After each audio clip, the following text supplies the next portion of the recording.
সুপ্রিয় দর্শক, সম্পাদকদের শীর্ষ সংগঠন এডিটর্স গিল্ড আয়োজিত প্রতি শনিবারের নিয়মিত গোল টেবিল আয়োজনে আপনাদের স্বাগত জানাচ্ছি। আমি মোজাম্মেল বাবু। দেখতে দেখতে আজ আমাদের 89তম পর্ব। তো আমরা শুরু করেছিলাম বছর দেড়েক আগে। বাংলাদেশকে ঘিরে রাজনীতি, বিশ্ব তৎপরতা যখন তুঙ্গে, তখন সম্পাদকদের কিছু না কিছু বলার ছিল। পরবর্তীতে দেখলাম যে অনেক বড় বড় ঘটনা ঘটছে, সপ্তাহে একদিন অন্তত এই ধরনের একটা আয়োজন মন্দ হয় না। সেই থেকেই আমরা চালিয়ে যাচ্ছি। আমাদের এই মুহূর্তে সবচেয়ে আলোচ্য বিষয় এবং আসলে চিন্তারও বিষয় হচ্ছে তাপদাহ, পরিবেশ এবং জলবায়ুর চ্যালেঞ্জ। এটাই আজকে আমাদের আলোচনার বিষয়। আমি সরাসরি আমার অতিথিদের সাথে আপনাদের পরিচয় করিয়ে দিচ্ছি। বিভিন্ন শ্রেণী পেশার বিশিষ্ট জন, তাদের প্রত্যেকের পরিচয় দিতে গেলে অনেক লম্বা লাগবে। আমি সংক্ষেপে তাদের পরিচয়গুলি একটু দিয়ে দিচ্ছি। আমার পাশে রয়েছেন ডক্টর খলিকুজ্জামান আহমদ, অর্থনীতিবিদ, chairman, Dhaka school of economics. তারপরে রয়েছেন অধ্যাপক ডক্টর মাহবুবা নাসরিন, দুর্যোগ ব্যবস্থাপনা বিশেষজ্ঞ, উপাচার্য, বাংলাদেশ উন্মুক্ত বিশ্ববিদ্যালয়। এরপরেই রয়েছেন আমাদের বন্ধু স্থপতি ইকবাল হাবিব, নগরবিদ, সহসভাপতি, বাংলাদেশ পরিবেশ আন্দোলন বাপা। তারপরে রয়েছেন মোহাম্মদ জিয়াউল হক, পরিচালক, বায়ুমান ব্যবস্থাপনা, পরিবেশ অধিদপ্তর। আমার পাশেই রয়েছেন আমার শিক্ষক, একেবারে সরাসরি শিক্ষক, প্রকৌশল বিশ্ববিদ্যালয়, অধ্যাপক ডক্টর আইনুন নিশাত, পানি সম্পদ ও জলবায়ু পরিবর্তন বিশেষজ্ঞ, এমিরেটাস অধ্যাপক, ব্র্যাক বিশ্ববিদ্যালয়। তারপরে রয়েছেন Farah Kabir, country director, action aid Bangladesh. এরপরে রয়েছেন আমাদের সঙ্গে রয়েছেন অধ্যাপক doctor M Shahidul Islam, chairman, ভূগোল ও পরিবেশ বিভাগ, ঢাকা বিশ্ববিদ্যালয়। আমাদের আরেকজন বন্ধু অধ্যাপক রফিক আজম, স্থপতি, নগর পরিকল্পনা বিশেষজ্ঞ, তিনিও আমাদের সাথে কিছুক্ষণের মধ্যে যোগ দিচ্ছেন। আমি যদি আজকে, যেহেতু বিষয়টা একদিকে তাপপ্রবাহ, একদিকে পরিবেশ, আরেকদিকে জলবায়ু, এই মুহূর্তে সমস্যাটা হয়তো তাপপ্রবাহ, কিন্তু এটার ফল যে পড়বে পরিবেশে এবং তার মূলে রয়েছে জলবায়ু চ্যালেঞ্জ। আজ থেকে আমি প্রকৌশল বিশ্ববিদ্যালয়ে 83-84 সালে পড়ছিলাম, 87-তে পাশ করেছি। তখন আমার নিজেরই মেজর ছিল স্ট্রাকচার এবং এনভায়রনমেন্ট। তখন এনভায়রনমেন্ট পড়েছি অনেকটা সংবিধিবদ্ধ কারণে। তখন 87 সাল নাগাদ এনভায়রনমেন্ট ওইভাবে আলোচনায় আসেনি যে পরিবেশ পরিবর্তনের একটা বড় নিয়ামক হয়ে দাঁড়াতে পারে। যদিও আমাদের শিক্ষকরা, আইনুন নিশাত সহ অন্যান্য শিক্ষকরা যারা ছিলেন, তারা আমাদেরকে সবসময় ওয়ার্নিং দিচ্ছিলেন এটাই ভবিষ্যতের প্রধান সমস্যা হতে যাচ্ছে, পরিবেশ, পানি। কিন্তু তাই হয়ে দাঁড়ালো এবং এটা মূলত আরো বেশি করে লাইমলাইটে আসলো 2007 সালে আইপিসিসির 4th অ্যাসেসমেন্ট রিপোর্টের মাধ্যমে। যখন একটা আইপিসিসির জন্য একটা নোবেল পুরস্কার এলো, তখন এটা বেশি করে সামনে এলো। এবং সেই আইপিসিসি রিপোর্টের সঙ্গে দেশের অনেক বড় বড় গবেষক, বিজ্ঞানী, পরিবেশ বিজ্ঞানী, অর্থনীতিবিদ যারা যুক্ত ছিলেন, তাদের সঙ্গে সৌভাগ্যবশত বাংলাদেশেরও বেশ কজন যুক্ত ছিলেন। তাদের মধ্যে ডক্টর সেলিমুল হক সম্প্রতি তার জীবন অবসান ঘটেছে এবং তিনি পরিবেশ আন্দোলনের একজন অগ্রজ মানুষ। আমরা তাকে স্মরণ করছি আজকের অনুষ্ঠানে বিশেষভাবে। আর এছাড়াও আমার পাশেই রয়েছেন ডক্টর খলিকুজ্জামান আহমেদ। তিনিও আইপিসিসির সঙ্গে দীর্ঘদিন কাজ করেছেন।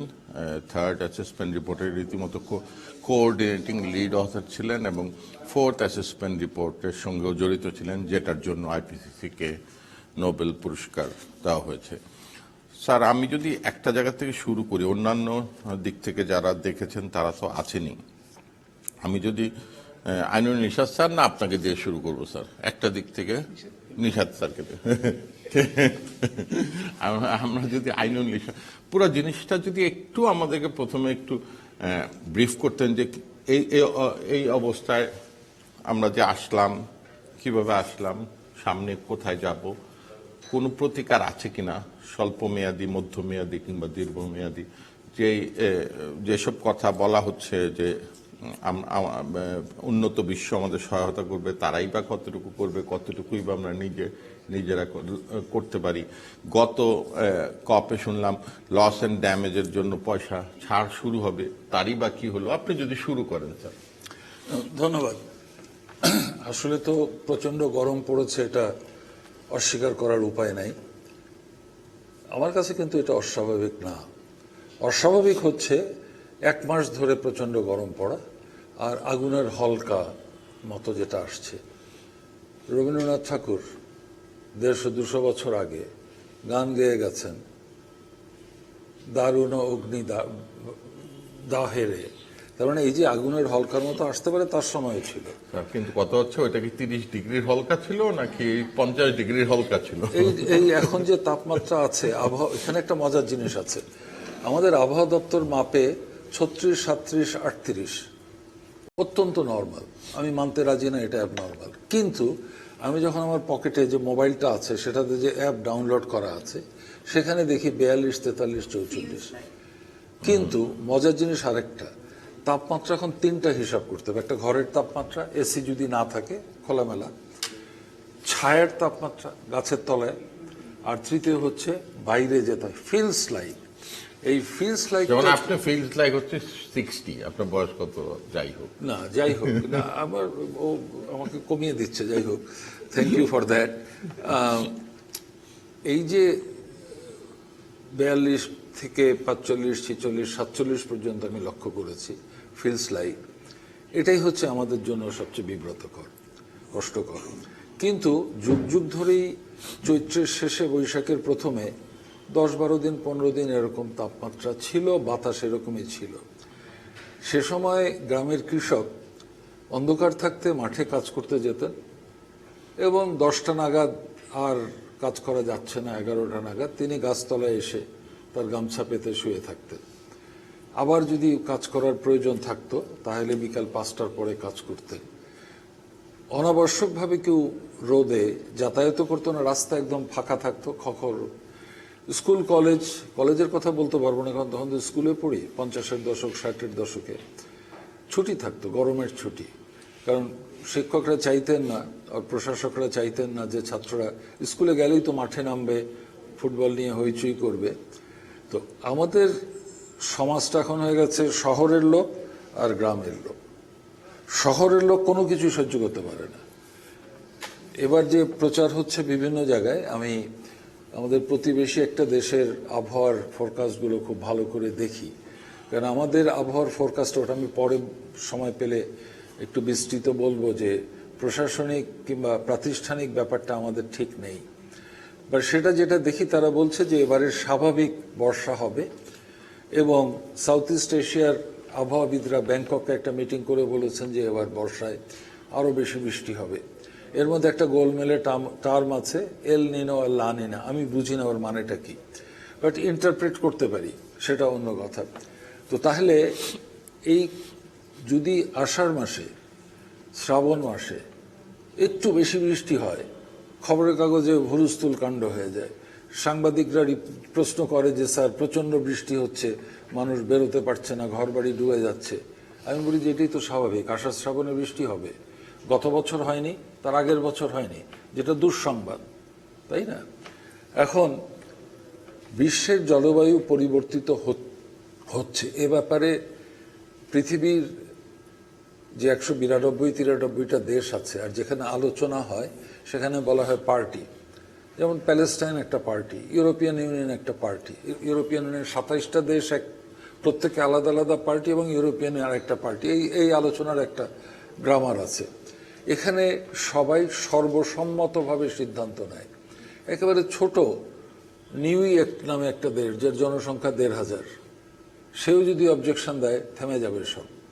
আর চীন যদি অবজেকশন দেয়, ভারত যদি অবজেকশন দেয়, 130, 160, 70 কোটি লোক, সমান অধিকার। সেখানে স্বীকৃত যে তাপমাত্রা বাড়ছে, এবং যে রেটে বাড়ছে, এখন পর্যন্ত যেটা পৃথিবী প্রতিজ্ঞা করেছিল 2030-এর মধ্যে 1.5 ডিগ্রির মধ্যে সীমাবদ্ধ রাখবে, কিন্তু ইতিমধ্যে 2023-এ 1.5 ডিগ্রি হয়ে গেছে। 1.5 ডিগ্রিটা মানে 1990-এর পর থেকে, কিংবা শিল্পায়নের পরের থেকে, 1860 গড় তাপমাত্রা সমস্ত পৃথিবীর, এই গড় শব্দটা আবার গোলমালের শব্দ। সবচেয়ে উঁচু সবচেয়ে কম দুটোর মাঝামাঝি হচ্ছে গড়। গড় 5 ফিট পানি দিয়ে হাঁটতে যে অর্ধেক লোক ডুবে মরেছে। এখন এই গড়ের মধ্যে তাপমাত্রা নিচেরটা উপরে উঠছে, উপরেরটা তত উপরে উঠছে না, যে কারণে গড় উপরে উঠে যাচ্ছে। তো এই তাপমাত্রা 2050-এর মধ্যে 2 ডিগ্রিতে সীমাবদ্ধ রাখার কথা। আমার ধারণা এটা 40-এর মধ্যেই 2 ডিগ্রি হয়ে যাবে। গ্রাফটা হচ্ছে এরকম। তো এর মানে হচ্ছে আবহাওয়া আরো আনপ্রেডিক্টেবল হবে, এবং এই আনপ্রেডিক্টেবল হলে সবচেয়ে ভালো বোঝে মানুষরা, বোঝে না। আমি যদি বলি জ্বর জ্বর লাগছে, বাবু আমার কপালে হাত দিয়ে বললো, স্যার আপনার তো জ্বর এসছে বোধহয়। থার্মোমিটার দিলে দেখা গেল 103 ডিগ্রি ফারেনহাইট। আমরা অতটা বুঝতে পারি না, কিন্তু পাখি ঠিকই বোঝে, গাছ ঠিকই বোঝে।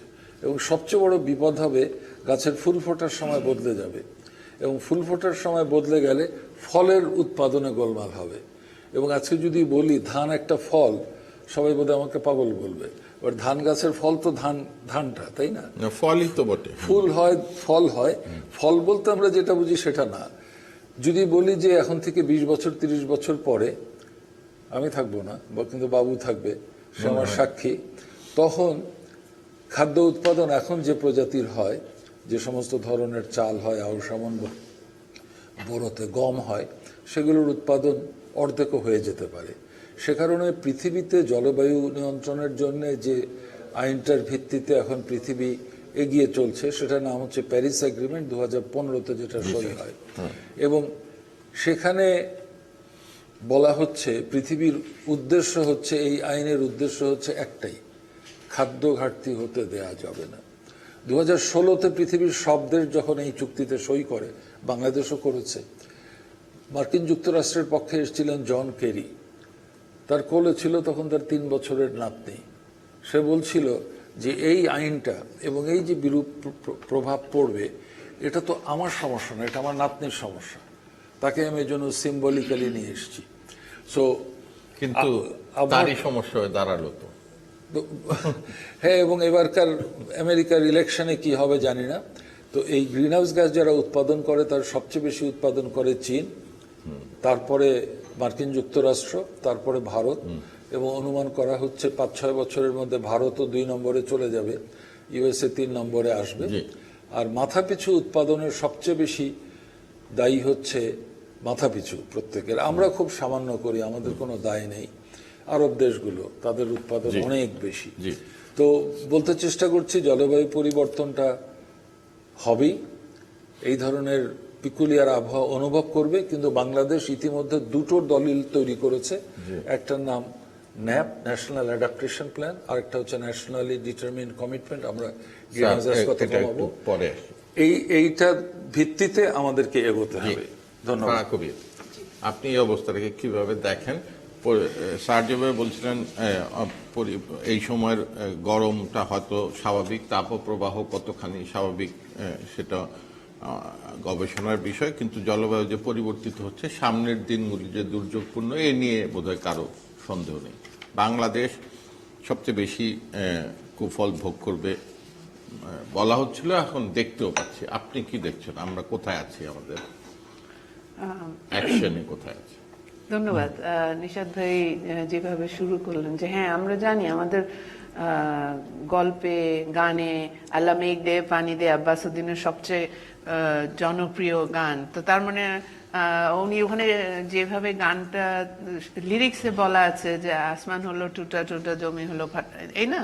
তো কিন্তু বিষয়টা হচ্ছে যে আমরা আজকে যখন আলোচনা করব, আমরা জলবায়ু পরিবর্তন যেটা হয়ে আসছে বা হতে পারতো, হয়তো যদি আমি 10টা মানে পয়েন্ট দেই, তার 2% হবে। বাকিটা কিন্তু আমরা তৈরি করেছি। আমরা যারা উন্নয়নের বিষয়ে আসেন, আপনি ইনফ্রাস্ট্রাকচার ডেভেলপমেন্ট, কাঠামোগত উন্নয়নের বিষয়ে আসেন, আপনি অন্যান্য যে কোনো বিষয়ের দিক দিয়ে দেখেন, বাকিটা কিন্তু আমরা নিজেরাই নিজেদেরকে এই ধরে মানব সৃষ্ট একেবারে। এবং এখানে জলবায়ু পরিবর্তনের যে যারা বিশেষজ্ঞ ছিলেন, সায়েন্টিস্ট ছিলেন, তারা কিন্তু আমাদেরকে অনেক আগের থেকেই কিন্তু সচেতন করার চেষ্টা করছেন এবং বলছেন যে কিছু কিছু পদক্ষেপ নেওয়া যেতে পারে। একদিকে আমরা পদক্ষেপ নেই, আবার আরেকদিকে ঠিকই তার উল্টা কাজটা করি। যেমন আমরা বলে যাচ্ছি যে আপনার ফসল ফিউল, হ্যাঁ, নির্ভরতা কমাতে হবে, অন্য অল্টারনেটিভ Renewable এ যেতে হবে। রিনিউয়েবল এনার্জি দিয়ে। কেন আমরা নিশ্চয়ই উন্নয়ন ধারা বন্ধ করে দিব না, আমাদের হসপিটালও লাগবে, স্কুলও লাগবে, রাস্তাও লাগবে, গবেষণাও করতে হবে, তো ঠিক আছে, কিন্তু যেই ভুলগুলো হয়ে গেছে ওগুলোই পুনরাবৃত্তি করতে হবে কিনা সেইখানেই আমাদের চিন্তার বিষয়টা থাকে। আমরা অবশ্যই বাংলাদেশ হিসাবে অনেকগুলো অ্যাকশন পেয়েছি। আমরা 2008 থেকে আমরা দেখছি, আমাদের অংশগ্রহণ তো আছেই আন্তর্জাতিকভাবে এবং সেখানে আমরা একটা নেতৃত্ব দিচ্ছি। পাশাপাশি যেগুলো আমাদের ট্রাস্ট ফান্ড বলেন, ন্যাশনাল অ্যাডাপ্টেশন প্ল্যান বলেন, এখন যেমন আমাদের অন্যান্য বিষয়গুলোকেও আমরা সামনে নিয়ে এসেছি। এবং ন্যাশনাল অ্যাডাপ্টেশন প্ল্যান আগে একবার হয়েছে, লোকাল অ্যাডাপ্টেশনেরও বিষয় এসছে, পলিসিগতভাবেও আমাদের বেশ কিছু আছে, কিন্তু আমাদের যেই পদক্ষেপগুলো তার মধ্যে সমন্বয় নেই। আমরা একদিকে উন্নয়ন করছি, আরেকদিকে বলছি যে গাছ লাগান, পরের দিনই আবার গাছ কেটে দিচ্ছি। তারপর আবার যে গাছ লাগাচ্ছি সেটা এই আমাদের পরিবেশের উপযোগী নয়, এমন কথাও তো শুনছি। জি না, এটা তো অনেক আগে, আপনি জানেন কিনা মনে আছে কিনা, 2007-08 ইউক্লিপটাস গাছ দিয়ে দেশ ভরে দেওয়া হয়েছিল। কেন, কার মাথায় এসেছিল, কে বললো যে এটাই আমাদের জন্য সবচেয়ে ভালো? এরপরে আপনাদের কাছে আসতে হবে কোনো না কোনো আমলার মাথায় এসেছে। তো তারপরে কি হলো, সেই আমরা পরে দেখলাম যে আমাদের গ্রাউন্ড ওয়াটারকে চুষে নিয়ে সেটা উল্টা একটা ইয়ে হলো। আমাদের একসময় ড্যামের আমাদেরকে বাঁধ তৈরি করতে হবে, সেখান থেকে আবার আমরা সরে সেটাকে তো আসলাম। অবশ্য ওয়ার্ল্ড ব্যাংকে দায়ী করা হয়। যে আমরা নিজেদের বিশেষজ্ঞরাও তো আছেন, তারা যখন প্রতিবাদ করছেন বলছেন, সেটা তো নীতি নির্ধারকদেরকে শুনতে হবে। আরেকটি জিনিস যেটা দরকার এখন, যে আমরা এখন 40 ডিগ্রিজ 42 ডিগ্রিজের কথা বলছি, ব্যবস্থা কি কি নিচ্ছে? আপনাকে যেমন আমাদের জলাশয় মানে পুরা পানি, ওয়াটার বডি, এগুলোকে প্রোটেক্ট করতে হবে, নদীকে প্রোটেক্ট করতে হবে, এর কোনো বিকল্প নেই। গাছ, আপনি যদি 20 বছর লাগে একটা গাছ তৈরি হতে, সব গাছ তো ওভারনাইট হয় না, রাতারাতি আপনার হয় না। যেই গাছগুলোকে আপনি কেটে ফেলছেন সেগুলোকে আপনি অনেক সময় শোনা হয় কার্বন অফসেট করব। কার্বন অফসেট করে যদি পৃথিবীর এই প্রবলেম সলভ হতো, তাহলে তো এতদিনে উন্নত দেশগুলো তাই করতো, তারা করছে, তাই করছে। কিন্তু আমরাও যাচ্ছি যে কার্বন অফসেটের দিকে কিছুটা নেবে, but it has to be a balance programming. এবং আমার কাছে যেটা আমরা দেখছি, আমরা যেহেতু প্রান্তিক মানুষের সঙ্গে এবং গ্রামে গঞ্জে কাজ করছি, ওখানে কিন্তু এক্সিস্টিং যে ইন্ডিজিনাস নলেজ, আগে কিন্তু মানুষ জানতো যে পুকুরটা রাখতে হবে, এখানে গাছ রাখতে হবে, দক্ষিণমুখী বাসা দেওয়া, এইগুলোকে আমরা একেবারে ফেলে দিয়েছি। ক্রস ভেন্টিলেশন থাকতে হবে। কিন্তু আপনি সবাইকে শিখাচ্ছেন এখন এসি কেনার জন্য, আপনি কত স্বল্প দামে দিবেন আমাকে ইএমআই শব্দটা বোধহয় আমার বাবা, আমার 50 বছর পর্যন্ত আমি শুনিনি ইএমআই কি ছিল, কিন্তু এখন আমি যে কোনো একটা ইলেকট্রনিক কিনতে পারি ইএমআই ভরে, মানে আমি ইনস্টলমেন্টে। তো এই যে শিফট হচ্ছে, আজকে সমস্ত ঢাকা শহরে যত এসি চলছে, ঘরের ভিতরে আমি তাপ কমাচ্ছি, ঘরের বাইরে আমি কিন্তু তাপ সৃষ্টি করছি। আমি যে গাছগুলো লাগাই, আমার গাছগুলো একটা জায়গায় আছে যার উল্টো দিকে এসির ডাক্ট আছে, আমার গাছগুলো মনে হলো যে ভেজে পুড়ে গেল, এত সারাক্ষণ এসি চলছে। আমার নিজের দেখা যে ওই গাছগুলো আমি খুবই কষ্ট পেলাম, কিন্তু আমি তখন চিন্তা করলাম আমার তো খেয়াল করা উচিত ছিল যে এটা এক্স্যাক্টলি অপোজিট। হ্যাঁ, যেমন আপার টেকনোলজিকে বলা হতো গ্রেট ইকুয়ালাইজার, কিন্তু এয়ার কন্ডিশন টেকনোলজি তো মনে হচ্ছে বিরাট বড় আনইকুয়ালাইজার। মানে আমাকে শান্তিতে যে পরিবেশ থেকে সাধারণ মানুষকে পর্যন্ত ব্যাপক এক রীতিমতো পুড়িয়ে ফেলছে। তো এই যে পদক্ষেপগুলোর জন্য আমাদের যেটা দরকার, আপনি অ্যাকশনের কথা বলেছেন, আমরা এখন তো ইমিডিয়েট অ্যাকশন, আমরা পানি দিতে চেষ্টা করছি, মানুষের কাছে পানি পৌঁছে দিতে চেষ্টা করছি, স্যালাইন এবং পানি দিচ্ছি, রিক্সা যারা চালক, গ্রামে কৃষকদেরকে সচেতন করছি, স্কুল বন্ধ করছি আবার খুলছি, এইসবের মধ্যে দিয়ে আমরা যাচ্ছি। কিন্তু আমাদের তো এখনো বলা হচ্ছে যে আগামী গতকালকে বলা হয়েছে যে আরো 7-10 দিন এই তাপদাহ। আজকে ঢাকায় হয়তো খানিকটা কম, কিন্তু আমি সকালে সংবাদে দেখছিলাম যশোর অঞ্চলে তো 41 মানুষ মারা গেছে। হ্যাঁ, মারা গেছে। তো ইকবাল ভাবে আপনার কাছে যদি আসি, যে আমরা মানে লোক দেখানো, রাস্তা ভিজানো তো দেখলাম, লোক দেখানো এই অর্থে বলছি যে বড় সমস্যাটার ব্যাপকতার কাছে কয়েক হাজার লিটার পানি ছিটানো আসলে কিছুই না, সেই অর্থে লোক দেখানো বললাম। কিন্তু আমরা সমস্যার গভীরে কতখানি যাচ্ছি আমাদের কাভার। এখন যদি আর্কিটেক্ট হিসেবে এবং পরিবেশবাদী হিসেবে আপনার কাছে আসি, যে আপনার তো দুইটা হ্যাট, দুইটা নিয়েই বলবেন। আর্কিটেক্ট হিসেবে পরিবেশের কতটা ক্ষতি করছেন, আর পরিবেশবাদী হিসেবে কতটাই বা বাঁচাতে পারছেন? অনেক ধন্যবাদ বাবু ভাই, এবং আমি মনে করি খুব সময় উপযোগী একটা রাউন্ড টেবিল আপনি আয়োজন করলেন এবার। যেহেতু এখানে আমার শ্রদ্ধ শিক্ষক এবং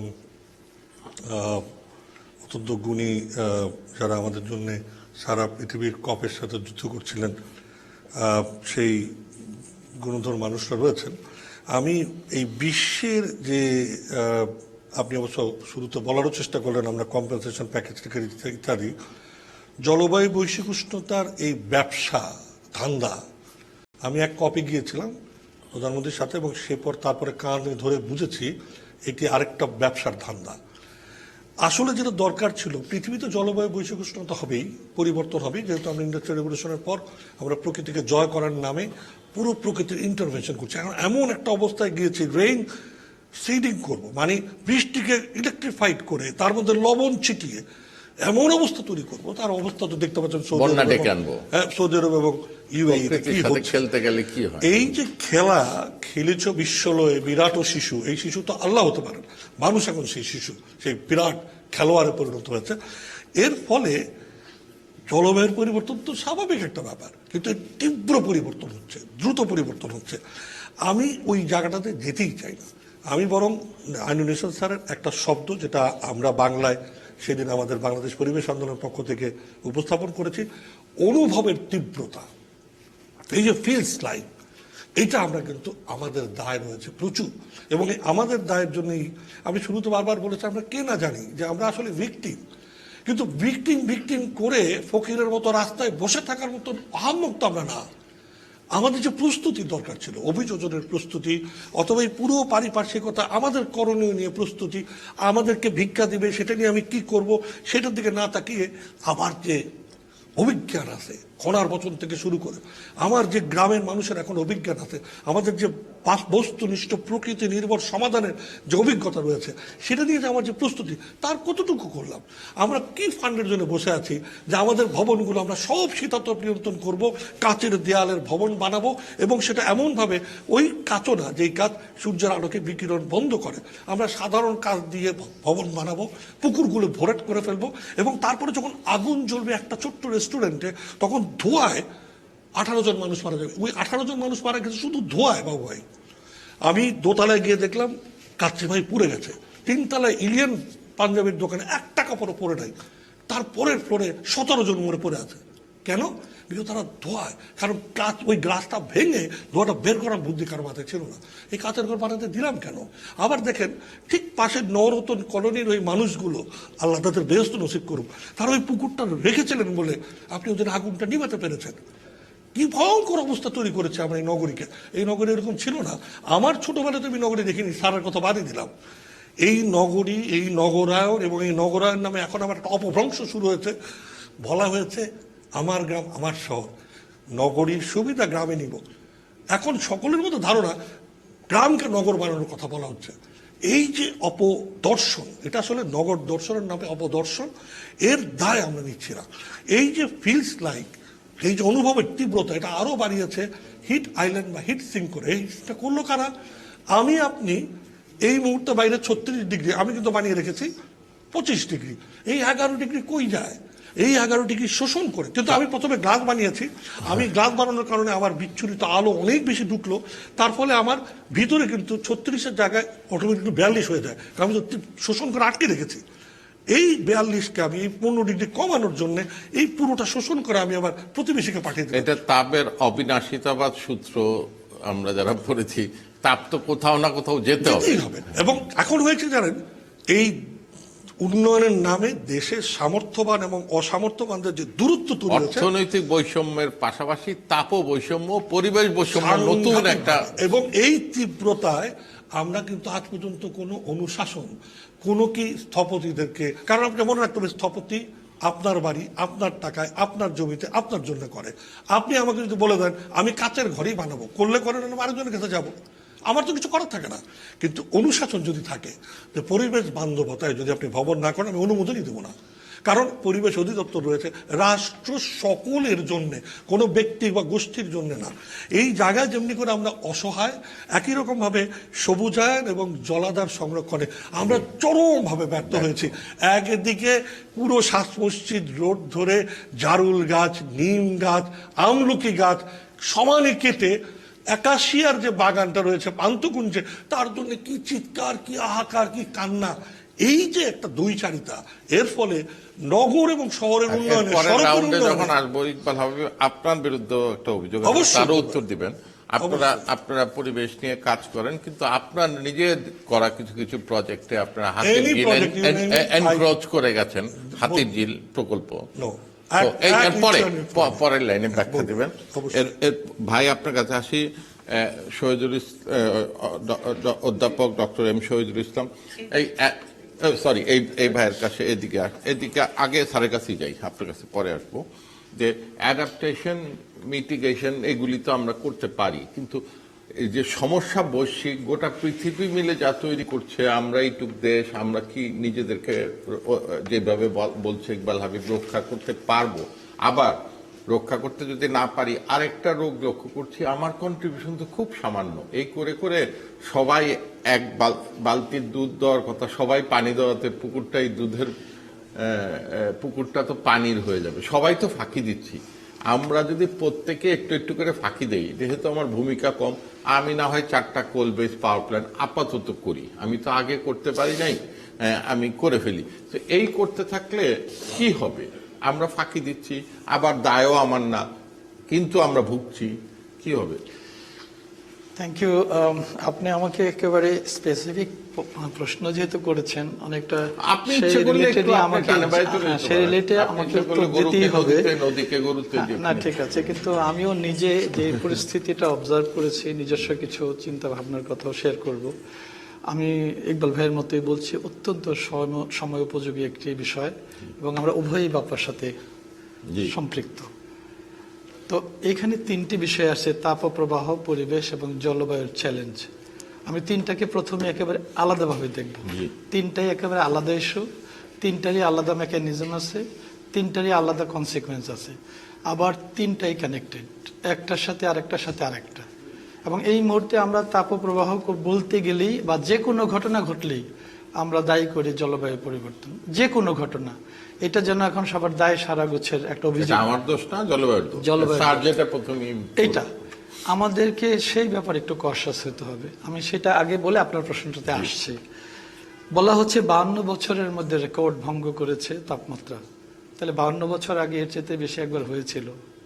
সেদিন তো এইরকম ল্যান্ড ইউজ, এরকম গাছপালা, এরকম জলবায়ু ছিল না, একটু রেকর্ড ভঙ্গ হয়েছে। বলা হয়েছে আমরা যে ডেটা নিয়ে ডিল করি, স্যার বললেন যে মেট্রোলজি ডিপার্টমেন্ট যে ডেটা দিচ্ছে, আবার বিভিন্ন ব্যক্তিগত প্রতিষ্ঠান যে সমস্ত ডেটা কালেক্ট করছে, 4-5 ডিগ্রি হেরফের করে। 35টা স্টেশনের ডেটা দিয়ে আপনি গোটা বাংলাদেশকে আজকে তাপমাত্রা ইভ্যালুয়েট করবেন, কারণ এখান থেকে আধা কিলোমিটার দূরে গেলে আরেকটা ক্লাইমেটিক আরেকটা situation, because of the local factor. এই যে ডেটাটা, এই যে ডেইলি যে টেম্পারেচারটা, এইটার উপরে ট্রাস্ট রাখা কষ্ট হচ্ছে, আর কমফোর্ট লেভেল তো পরেই আছে।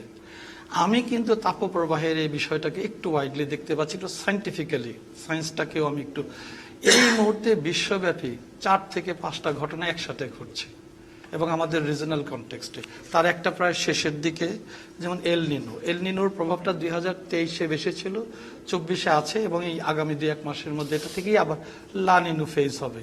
এবং এটা কিন্তু, যদিও এটা প্রশান্ত মহাসাগরীয় একটা ফিনোমেনা, এক সময় ধারণ করা হতো প্রশান্ত মহাসাগরে, এইটা এখন বিশ্বব্যাপী এটার কনসিকুয়েন্স। তার সাথে আছে, আপনারা জানেন 2022 সালে একটি আন্ডার ওয়াটার ভলকানো ইরাপ্ট হয়েছিল প্যাসিফিকে, হুঙ্গা তুঙ্গা। সেখান থেকে প্রচুর লাখ লাখ সালফার ডাইঅক্সাইড বুঝলেন নাকি আকাশে গিয়েছে, তার একটা কনসিকুয়েন্স রিজনাল কনটেক্সটে। এরপরে সান স্পট বলে বা সান সাইকেল, সেটাও এখন পিক 11 ইয়ারের একটা সাইকেল থাকে, সেটাও এই বছর 2025-এ গিয়ে তার পিক পর্যায়ে যাবে। তো এতগুলো ফিনোমেনা কিন্তু প্রায় কোইন্সিডেন্স। তারপরে তার মধ্যে স্যার যেটা বলছেন স্যারের যে আমাদের এপ্রিল মেটা হচ্ছে এই সাবকন্টিনেন্টে এইটা একটা এমন একটা সময়, এখানে একটা লো প্রেশার, অন্যান্য জায়গায় বেল্ট থাকে, আমাদের এখানে সাইকেল হয়, কারণ সাউদার্ন হেমিস্ফিয়ারে সব হলো ওশন ওশন ওশন, আপনাকে থাইল্যান্ডেও তো মানুষ মারা যাচ্ছে। তো এটা তো আমাদের রিজিয়নেই ফেলবেন থাইল্যান্ডকেও মোটামুটি। একই ইয়ের মধ্যে। তো এই অঞ্চলটা যেহেতু একটা ডিপ্রেশন, তার সাথে অ্যাড হচ্ছে এইবার আমার কাছে মনে হচ্ছে এটাও কোইন্সিডেন্স যে উপরে যে জেট স্ট্রিমটা আছে, সেই জেট স্ট্রিমের একটি প্রভাব থাকে। নিচে যদি একটা হিট বলয় তৈরি হয় আর উপরে যদি জেট স্ট্রিমের প্রভাব কোনোভাবে এসে যায়, সেই জেট স্ট্রিম কিন্তু উপরে একটা হিট ডম তৈরি করে। হিট ডম তৈরি করতে গেলে হিট ট্র্যাপ হয়ে যায়।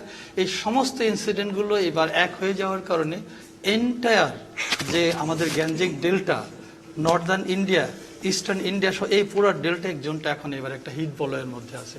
So that is a regional context এবং ভেরি ন্যাচারাল। তার সাথে অ্যাড হচ্ছে দ্য ফিলিংস।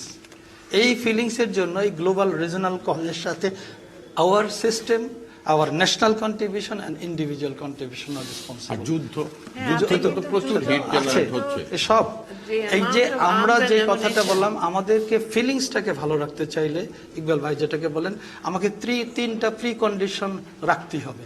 নাম্বার 1, আমার ট্রি লাগবে, গ্রিন লাগবে। এখন কত আছে? গ্রিন মানে Tree। প্রকৃত tree, লাগবে। এই অঞ্চলের উপযোগী, আপনি আমাদের উপযোগী। যেই ফর্মে, কারণ একটা গাছ কি পরিমাণের কাজ আমাকে করে সেটা আমরা আরেক ডিটেলে নাই। আমার ওপেন স্পেস লাগবে এবং আমার ওয়াটার বডি লাগবে। এই তিনটা যদি আমি দিতে না পারি, আমি যতই উন্নয়নের কথা বলি না কেন, ওটা স্ট্রাকচারাল ডেভেলপমেন্ট হবে কিন্তু আমার মরণ ফাঁদ হয়ে যাবে। এবার আপনার পয়েন্টে আসছি। আমি প্রথমতেই, আমরা এখানে পরিবেশ অধিদপ্তরের লোকজন আছেন, আমরা কোন অ্যাপ্রোচে যাচ্ছি? আমরা change responsibly, I am not the contributor, I am the sufferer। কিন্তু এটা করতে যে মানে ভিকটিম দিয়ে যদি victim, বলি, তাহলে যে তৈরি করছে কি করবেন? তাহলে মারবেন? তাকে তো মিটিগেশন করতে হবে। আমার উপরে প্রেসক্রিপশন দেওয়া হচ্ছে অ্যাডাপ্টেশনের। আমি নিজে, আমার ন্যাশন, আমার গাইডলাইন সবকিছু আমরা অ্যাডাপ্টেশন পলিসিতে যাচ্ছি। আর যতগুলো ডকুমেন্টস তৈরি হচ্ছে, আগে ছিল নাপা, এখন হচ্ছে ন্যাপ, অন্যান্য সব কিছু আমাদের অ্যাডাপ্টেশন। তো অ্যাডাপ্টেশন মানে আমাকে বলা হচ্ছে তুমি খাপ খেয়ে নাও, তার জন্য আমি এই অবস্থা সৃষ্টি করব, তুমি খাপ খাইয়ে নাও। তা আমার এই অ্যাডাপ্টেশন যদি, আমার এখানে অ্যাডাপ্টেশনে কচু গাছ দিয়ে, মানে কচু দিয়ে বানিয়ে, ভেলা বানিয়ে ধান মানে লাউ উৎপাদন করা, এটা আমার দাদাও করে গেছেন, এটা নাথিং নিউ। আমাকে কিন্তু ওইটার দিকে নিতে হবে, আমাকে ওইটাকে এখন মেইন স্ট্রিমে আনতে হবে। এখন যদি একটু বিশ্ব রাজনীতিতে আসি, জি। আপনি এনাকরি করবেন কি? এই পশ্চিমা দুনিয়া অথবা পলিউটিং দুনিয়া, জি, জি। যদি পরিবেশের প্রেক্ষিতে বলি, কাজ করে এখানে এই ডায়ালগে আপনি এই ডায়ালগের ভেতর, এই ডায়ালগের ভেতরেই তো আমাদের ভেতরে এক এক সময় এক একটা মেকানিজম ঢুকিয়ে দেওয়া হয়েছে। কখনো ক্লিন ডেভেলপমেন্ট মেকানিজম, কখনো কার্বন ট্রেড মেকানিজম, কখন হচ্ছে লস এন্ড ড্যামেজ। এখন একটা আমরা কিন্তু লস এন্ড ড্যামেজে ক্যান আই কোয়ান্টিফাই? আমি কি বলতে পারি নদীর ভাঙন তো 100 বছর আগেও ছিল, আজকেও নদী ভাঙছে, তাহলে আগে ভেঙেছে। একটা মেথোডোলজি নিশ্চয়ই সবাই মিলে তৈরি করতে হবে, আমরা কিভাবে লস এন্ড ড্যামেজটাকে। তো এই যে নানান মেকানিজমের ভিতর দিয়ে যাচ্ছে, আসলে কিন্তু মিটিগেট হচ্ছে না। আসলে দিন শেষে আমাকে অ্যাডাপ্ট করতে হচ্ছে। আমি কেন এত অ্যাডাপ্টেশনে যাব? আমার এই মিটিগেশনটা যতক্ষণ না হবে, সেটা ছোট ছোট জিনিস দিয়ে মিটিগেট করতে হবে, ছোট ছোট জিনিস না। দিয়ে। এখন তো আবার সেই পৃথিবীর প্রথম সমস্যা আপনি নিয়ে যাচ্ছেন, ডিম আগে না মুরগি আগে। মানে ওরা কবে বন্ধ করবে আর কবে আপনি নিজে বাঁচতে পারবেন? ডিম দিয়ে শুরু করেন। তা আমি যদি এখন ইন্ডিভিজুয়াল লেভেলে বলি, আমাদের আজকের এই 3টা অন্য কি করলো অ্যাপার্ট, আমাদেরকে তো বাঁচতে হবে। আমাকেও বাঁচতে হবে। যদি আমাদের যে ন্যাশনাল ডিটারমিন কন্ট্রিবিউশনে যেভাবে বলা হচ্ছে যে আমি কি কি করব, সেখানে তো আমি নিজেও তো এই গ্রিন হাউস কাটিং মানে এটার ইফেক্ট থেকে নিজেকে অ্যাডাপ্ট মিটিগেশনে যেতে পারি। আমাদের এখানে কিন্তু প্রচুর কোল বেস পাওয়ার প্ল্যান্ট একটার পর আমি তো একটু আগে বললাম যে আমাদের অপরাধ কম বলে 3টা অপরাধ করে নিলাম। মানে এই সম্প্রতি একদম শেষ সময়ে এসে 10টা কোল বেস পাওয়ার প্ল্যান্ট করলাম, যে আমাদের পলিউশনে আমাদের কন্ট্রিবিউশন কম, অতএব আমার কিছু নাকি কোটা আছে কন্ট্রিবিউট করা, কিন্তু আমার এনডিসির সাথে তো সেটা যায় না। যায় না।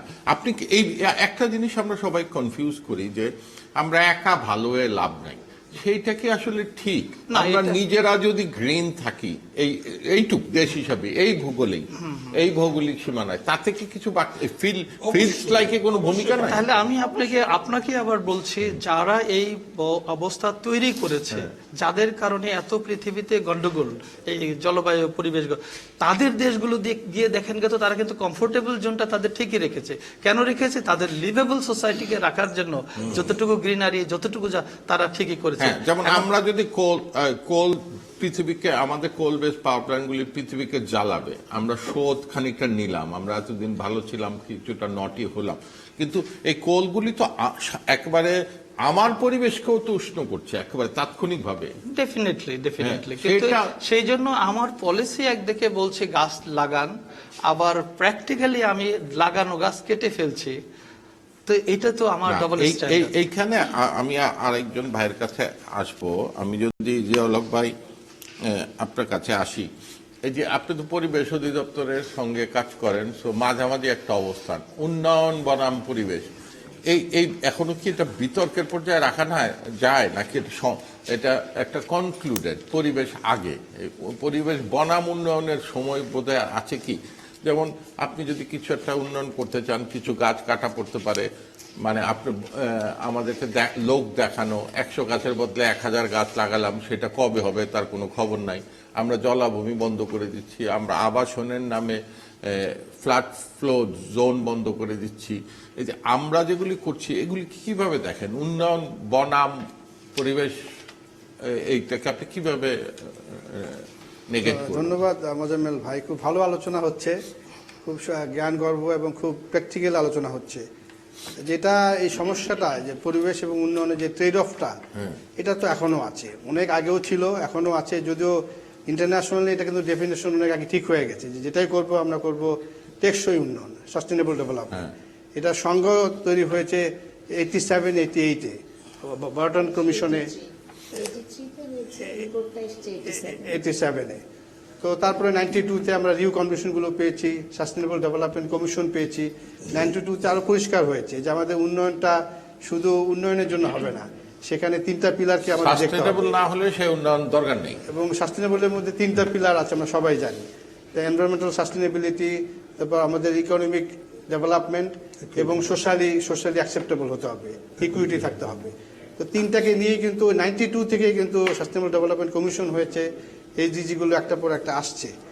কিন্তু আমাদের মতো ডেভেলপিং কান্ট্রিতে এই ট্রেড অফটা আছে, এখনো আছে। আমরা চেষ্টা করছি যে আমাদের বিভিন্ন ডকুমেন্টে এটা নিয়ে আসা।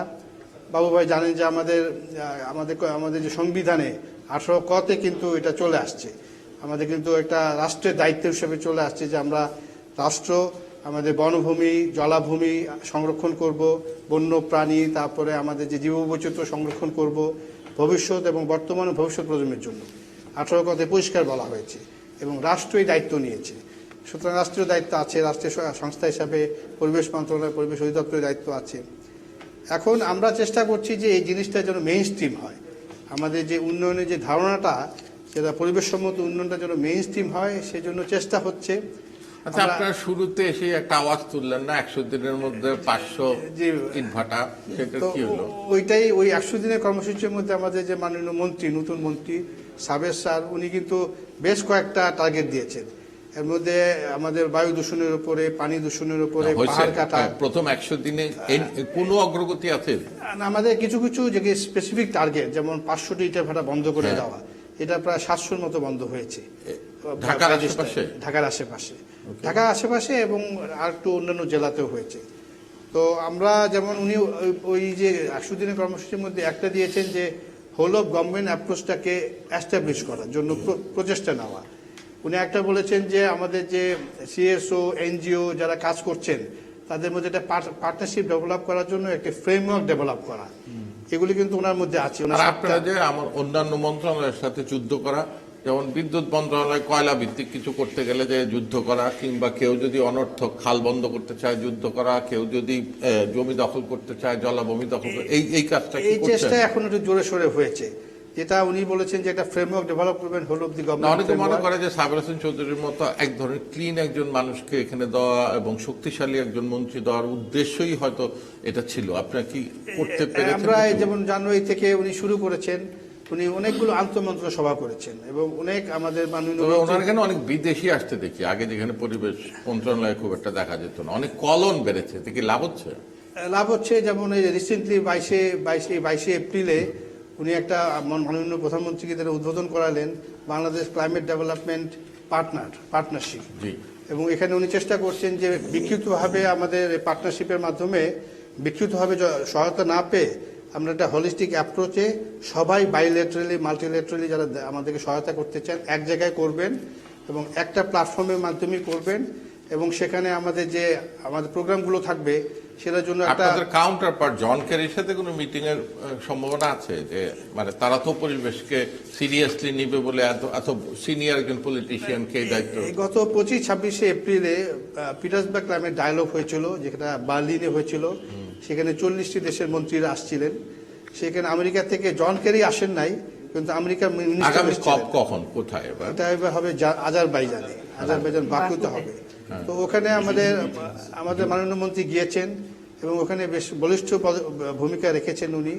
পিটার্সবার্গ ক্লাইমেট এই হয়ে গেল 25 এবং 26শে এপ্রিল, যেখানে মন্ত্রী মহোদয়ের সাথে আমিও ছিলাম। তো ওখানে বিষয়গুলো বলা হয়েছে যে আপনারা দায়ী, সুতরাং আপনাদের মূল ভূমিকা পালন করতে হবে মিটিগেশনের ক্ষেত্রে, এমিশন রিডাকশনের ক্ষেত্রে।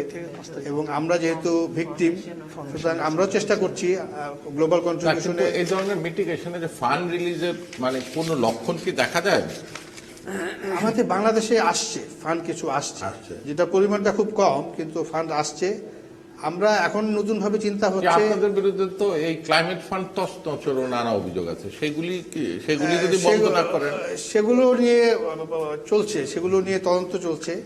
আমাদের ক্লাবের যে ট্রাস্ট ফান্ডের আওতায় গত প্রায় 10-12 বছরে যে প্রকল্পগুলো হয়েছে, স্যারও একসময় এটা ট্রাস্টি বোর্ডের মেম্বার ছিলেন, স্যারও মেম্বার ছিলেন, স্যার দুজনেই আছেন। একটা কিছু, হ্যাঁ, আমরা একটু ফার্স্ট রাউন্ডটা একটু সবাইকে একটু জিজ্ঞেস করি।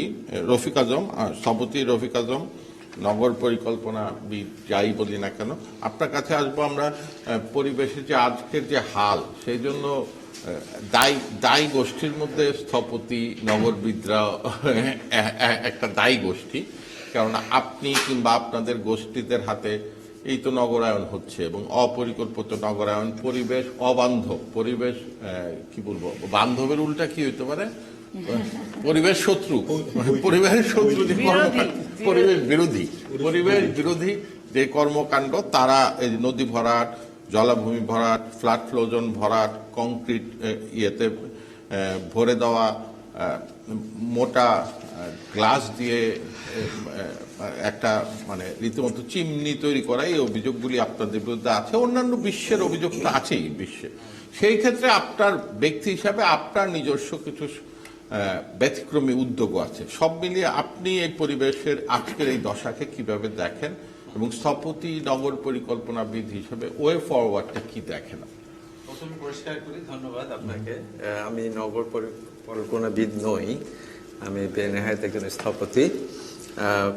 এটা দুটো পর্ব ভাগ করতে হবে। স্থপতিরা নগর পরিকল্পনার একটা পার্ট করতে পারে, হ্যাঁ, তাদের যেহেতু একটা বেসিক নলেজ আছে, তারা কন্ট্রিবিউট করতে পারে। যেমন আপনার আমলে তো আমরা সিভিল ইঞ্জিনিয়াররাই মোটামুটি, কিন্তু আমি দাবি করতে পারি স্থাপত্য নকশা তৈরি করে ফেলতাম, নগর পরিকল্পনাবিদ বলতে পারি না, বাট জড়িত আছি, অনেক কাজের সাথে জড়িত আছি। দুটো পর্বে ভাগ করব যে এটা হচ্ছে গেছে একটা গ্লোবাল ইস্যু, কিন্তু হ্যাঁ, এটা যদি বাংলাদেশ আজকে অনেক দেশ তাই করছে, খুব সুন্দর বিকল্প পরিকল্পনা করে গ্রিন করছে, তাদের দেশটাকে গুছিয়েছে, অনেক দেশে গুছিয়েছে। বাংলাদেশও চাইলে গুছাতে পারে, যদি ধরেন পজিটিভলি গুছিয়ে ফেলেছে, ডাজন্ট মিন যে পৃথিবী পাল্টে যাবে।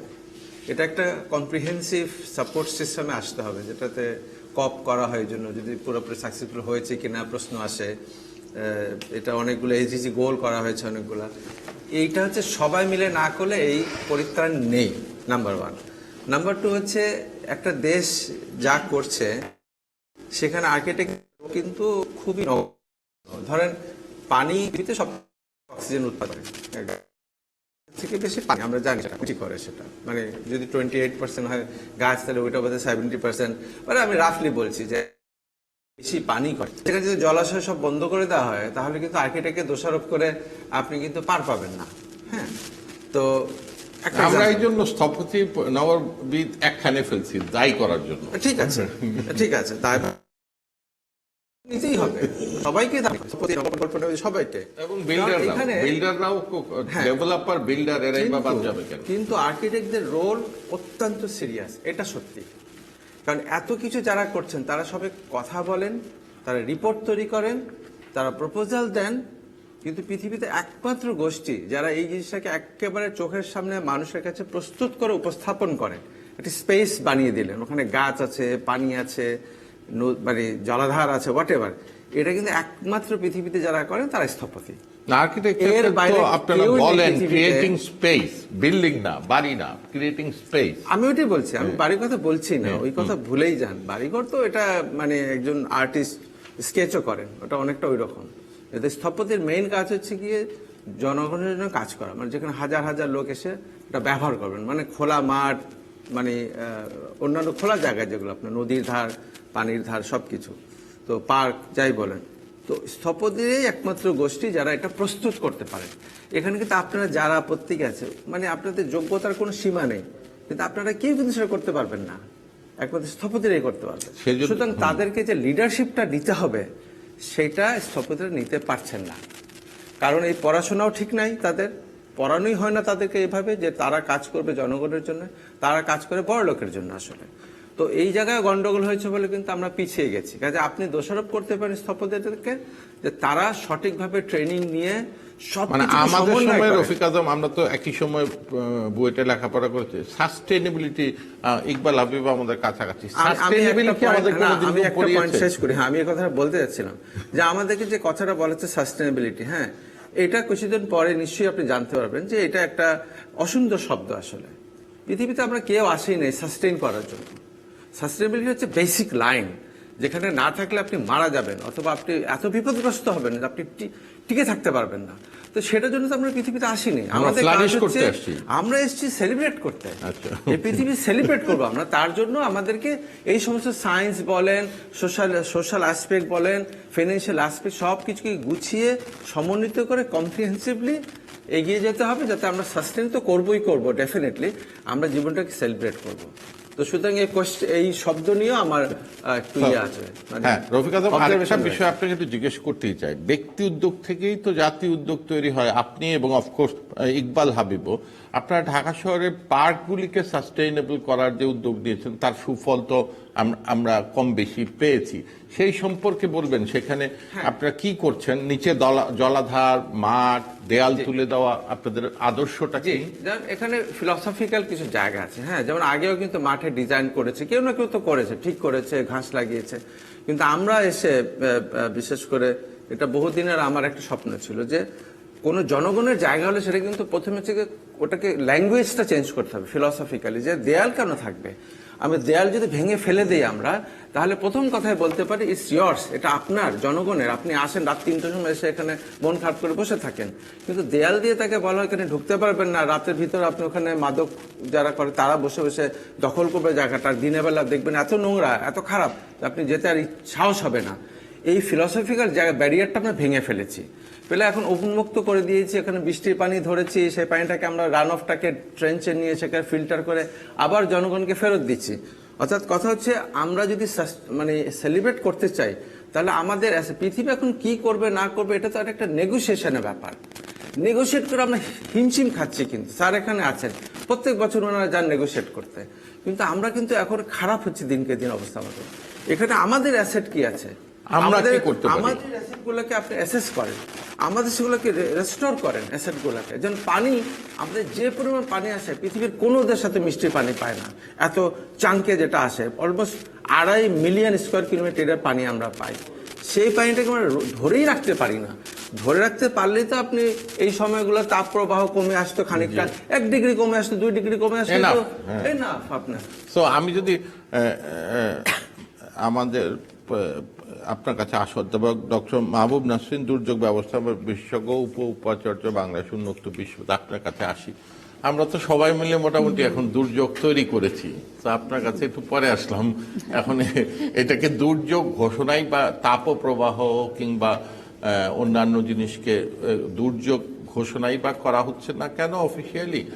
আমরা কি আসলে, আপনি কি মনে করেন দুর্যোগের মধ্যে আছি এবং এটার মিটিগেশনের কি আপনি কি দেখেন? আশু, মধ্যমেয়াদী, দীর্ঘমেয়াদী কি সমাধান? সমাধান তো একটা হচ্ছে নিজস্ব আর একটা হচ্ছে সার্বিক। আমার আবারও মনে হয় এই বিষয়গুলিতে আমার সাথে যারা আছেন, আমি বললাম যে আমি কমই বলার সুযোগ পাবো, তারপরেও সুযোগ দিয়েছেন। সেটাই বলছি যে আমরা যদি বলি যে একটা কারণ যেটা হচ্ছে জলবায়ু পরিবর্তন, সবাই আমরা কার্বন নিঃসরণকে দায়ী করছি। ওই একটা কারণ যদি আমরা ধরে নিই, সেই ক্ষেত্রে কিন্তু আমরা আসলে নিজেরা যে পরিবেশের ক্ষতি করছি সেদিকে নজর দিতে পারবো না। কিন্তু প্রথম থেকে যদি আমরা দেখি যে এইবার আমাদের যে আলোচনার বিষয় ধরা হচ্ছে যে তাপপ্রবাহ, পরিবেশ, জলবায়ু, তাহলে আমাদের পরিবেশ কিন্তু অভ্যন্তরীণ আছে। এটা যদি আমরা শুধু বৈশ্বিক পরিমণ্ডলে পরিবেশটাকে ধরি, তাহলে আমরা এই যে মিটিগেশনের কথা বলা হয়, কার্বন ইমিশনটা একটা মিটিগেশন হতে পারে, সেটা হচ্ছে বিশ্বব্যাপী যারা শিল্প সমাজ আছে তারা করছে। কিন্তু আমরা যে ক্ষতিগুলি করছি সবার আলোচনায় কিন্তু এটি বের হয়ে এসছে এবং ওখানেই আমরা আছি। আমরা তো পড়ে পড়ে আসলে পরিবেশ শিখেছি। আমাদের বাংলাদেশে আমি সমাজ বিজ্ঞানের ছিলাম, যারা কাঠামোগত যত লোক আছে তার যন্ত্রের মধ্যে লোকে 4 জন আমারই আছে। মধ্যে সাবজেক্ট ছিল স্যার, আপনার তো পানি ছিল, পরিবেশ ছিল। আমারই সাবজেক্ট ছিল কিন্তু জ্ঞান সবচেয়ে কম। হ্যাঁ, কিন্তু পরিবেশ, আমরা পরিবেশ সমাজ বিজ্ঞান পড়িনি, কিন্তু পরিবেশ আমরা সামাজিকীকরণটাই বুঝেছি যে বাধা হচ্ছে। আর সবসময় আমরা কাঠামোগত যে সমাধান, অর্থাৎ যারা প্রযুক্তি কেন্দ্রিকতার উপরে ভর দিয়েছিলেন তাদের সমালোচনা করে এসেছি। যখন থেকে আমি বিশ্ববিদ্যালয়ে এসেছি তখন থেকে আমরা মনে করছি যে আমাদের অকাঠামোগত, যেমন এখন যদি বলা হয় যে আমার মিটিগেশন করা বা loss and damage, 6th assessment report থেকে এই শব্দগুলি বেশি পপুলার হয়েছে। তবে দুর্যোগ ব্যবস্থাপনায় কিন্তু loss and damage, need assessment এগুলো আগের থেকেই ছিল, যে এক জায়গায় যখন দুর্যোগ হয়ে যায় তখন কতটুকু ক্ষতি হলো সেটা দেখা। এখন সেই জায়গায় কিন্তু আমরা কাঠামোগতটা দেখি, শুধু অকাঠামোগত যেটা সেটা দেখি না। তো সেখানে ইঞ্জিনিয়ারিং সলিউশনের সাথে আমাদের সামাজিক যেই বাস্তবতা, তার পার্থক্য কিন্তু আমরা অনেক দিন ধরে দেখেছি। যখন থেকে আমি পরিবেশ নিয়ে, প্রতিবেশ নিয়ে পঠন পাঠন করি, তখন এটা বোঝাতে চাই যে এই সমাধানটা, economic growth is not necessarily good, অথবা আমাদের নগরায়ন যেভাবে হচ্ছে অপরিকল্পিতভাবে, সেটা আসলে ভালো না। সেটা আমরা কিছুক্ষণ আগে জিয়াউল হক বলেছেন যে 80-র দশক থেকে কিন্তু আমরা শুনে আসছি, ব্রান্টল্যান্ড কমিশন যেটা বলেছে যে আমরা প্রান্তিক যে বিষয়গুলি আছে কৃষির উন্নয়নের, সেই দিকে আমরা জোর দিচ্ছি না। আমরা গড় করে, আপনিও বলেছেন যে গড় করে দেখতে চাই একটা দেশের অর্থনীতি, সেটা কিন্তু আসল অর্থনীতি না। আমার দেখতে হবে যে আমার প্রান্তিক যে কাজগুলি হচ্ছে, সাবসিস্টেন্স যে অ্যাক্টিভিটিসগুলি হচ্ছে, সেটা কতটুকু ক্ষতিগ্রস্ত হয়েছে। এখন যখনই আমরা টেকসই উন্নয়ন লক্ষ্যমাত্রা আনলাম, তখনই মানুষ এটি নিয়ে কথা বলছে, কিন্তু আলোচনা আরো আগে থেকে চলছে। তা আমার যেটা মনে হয় যে ক্ষতি আমরা অনেকটা করে ফেলেছি।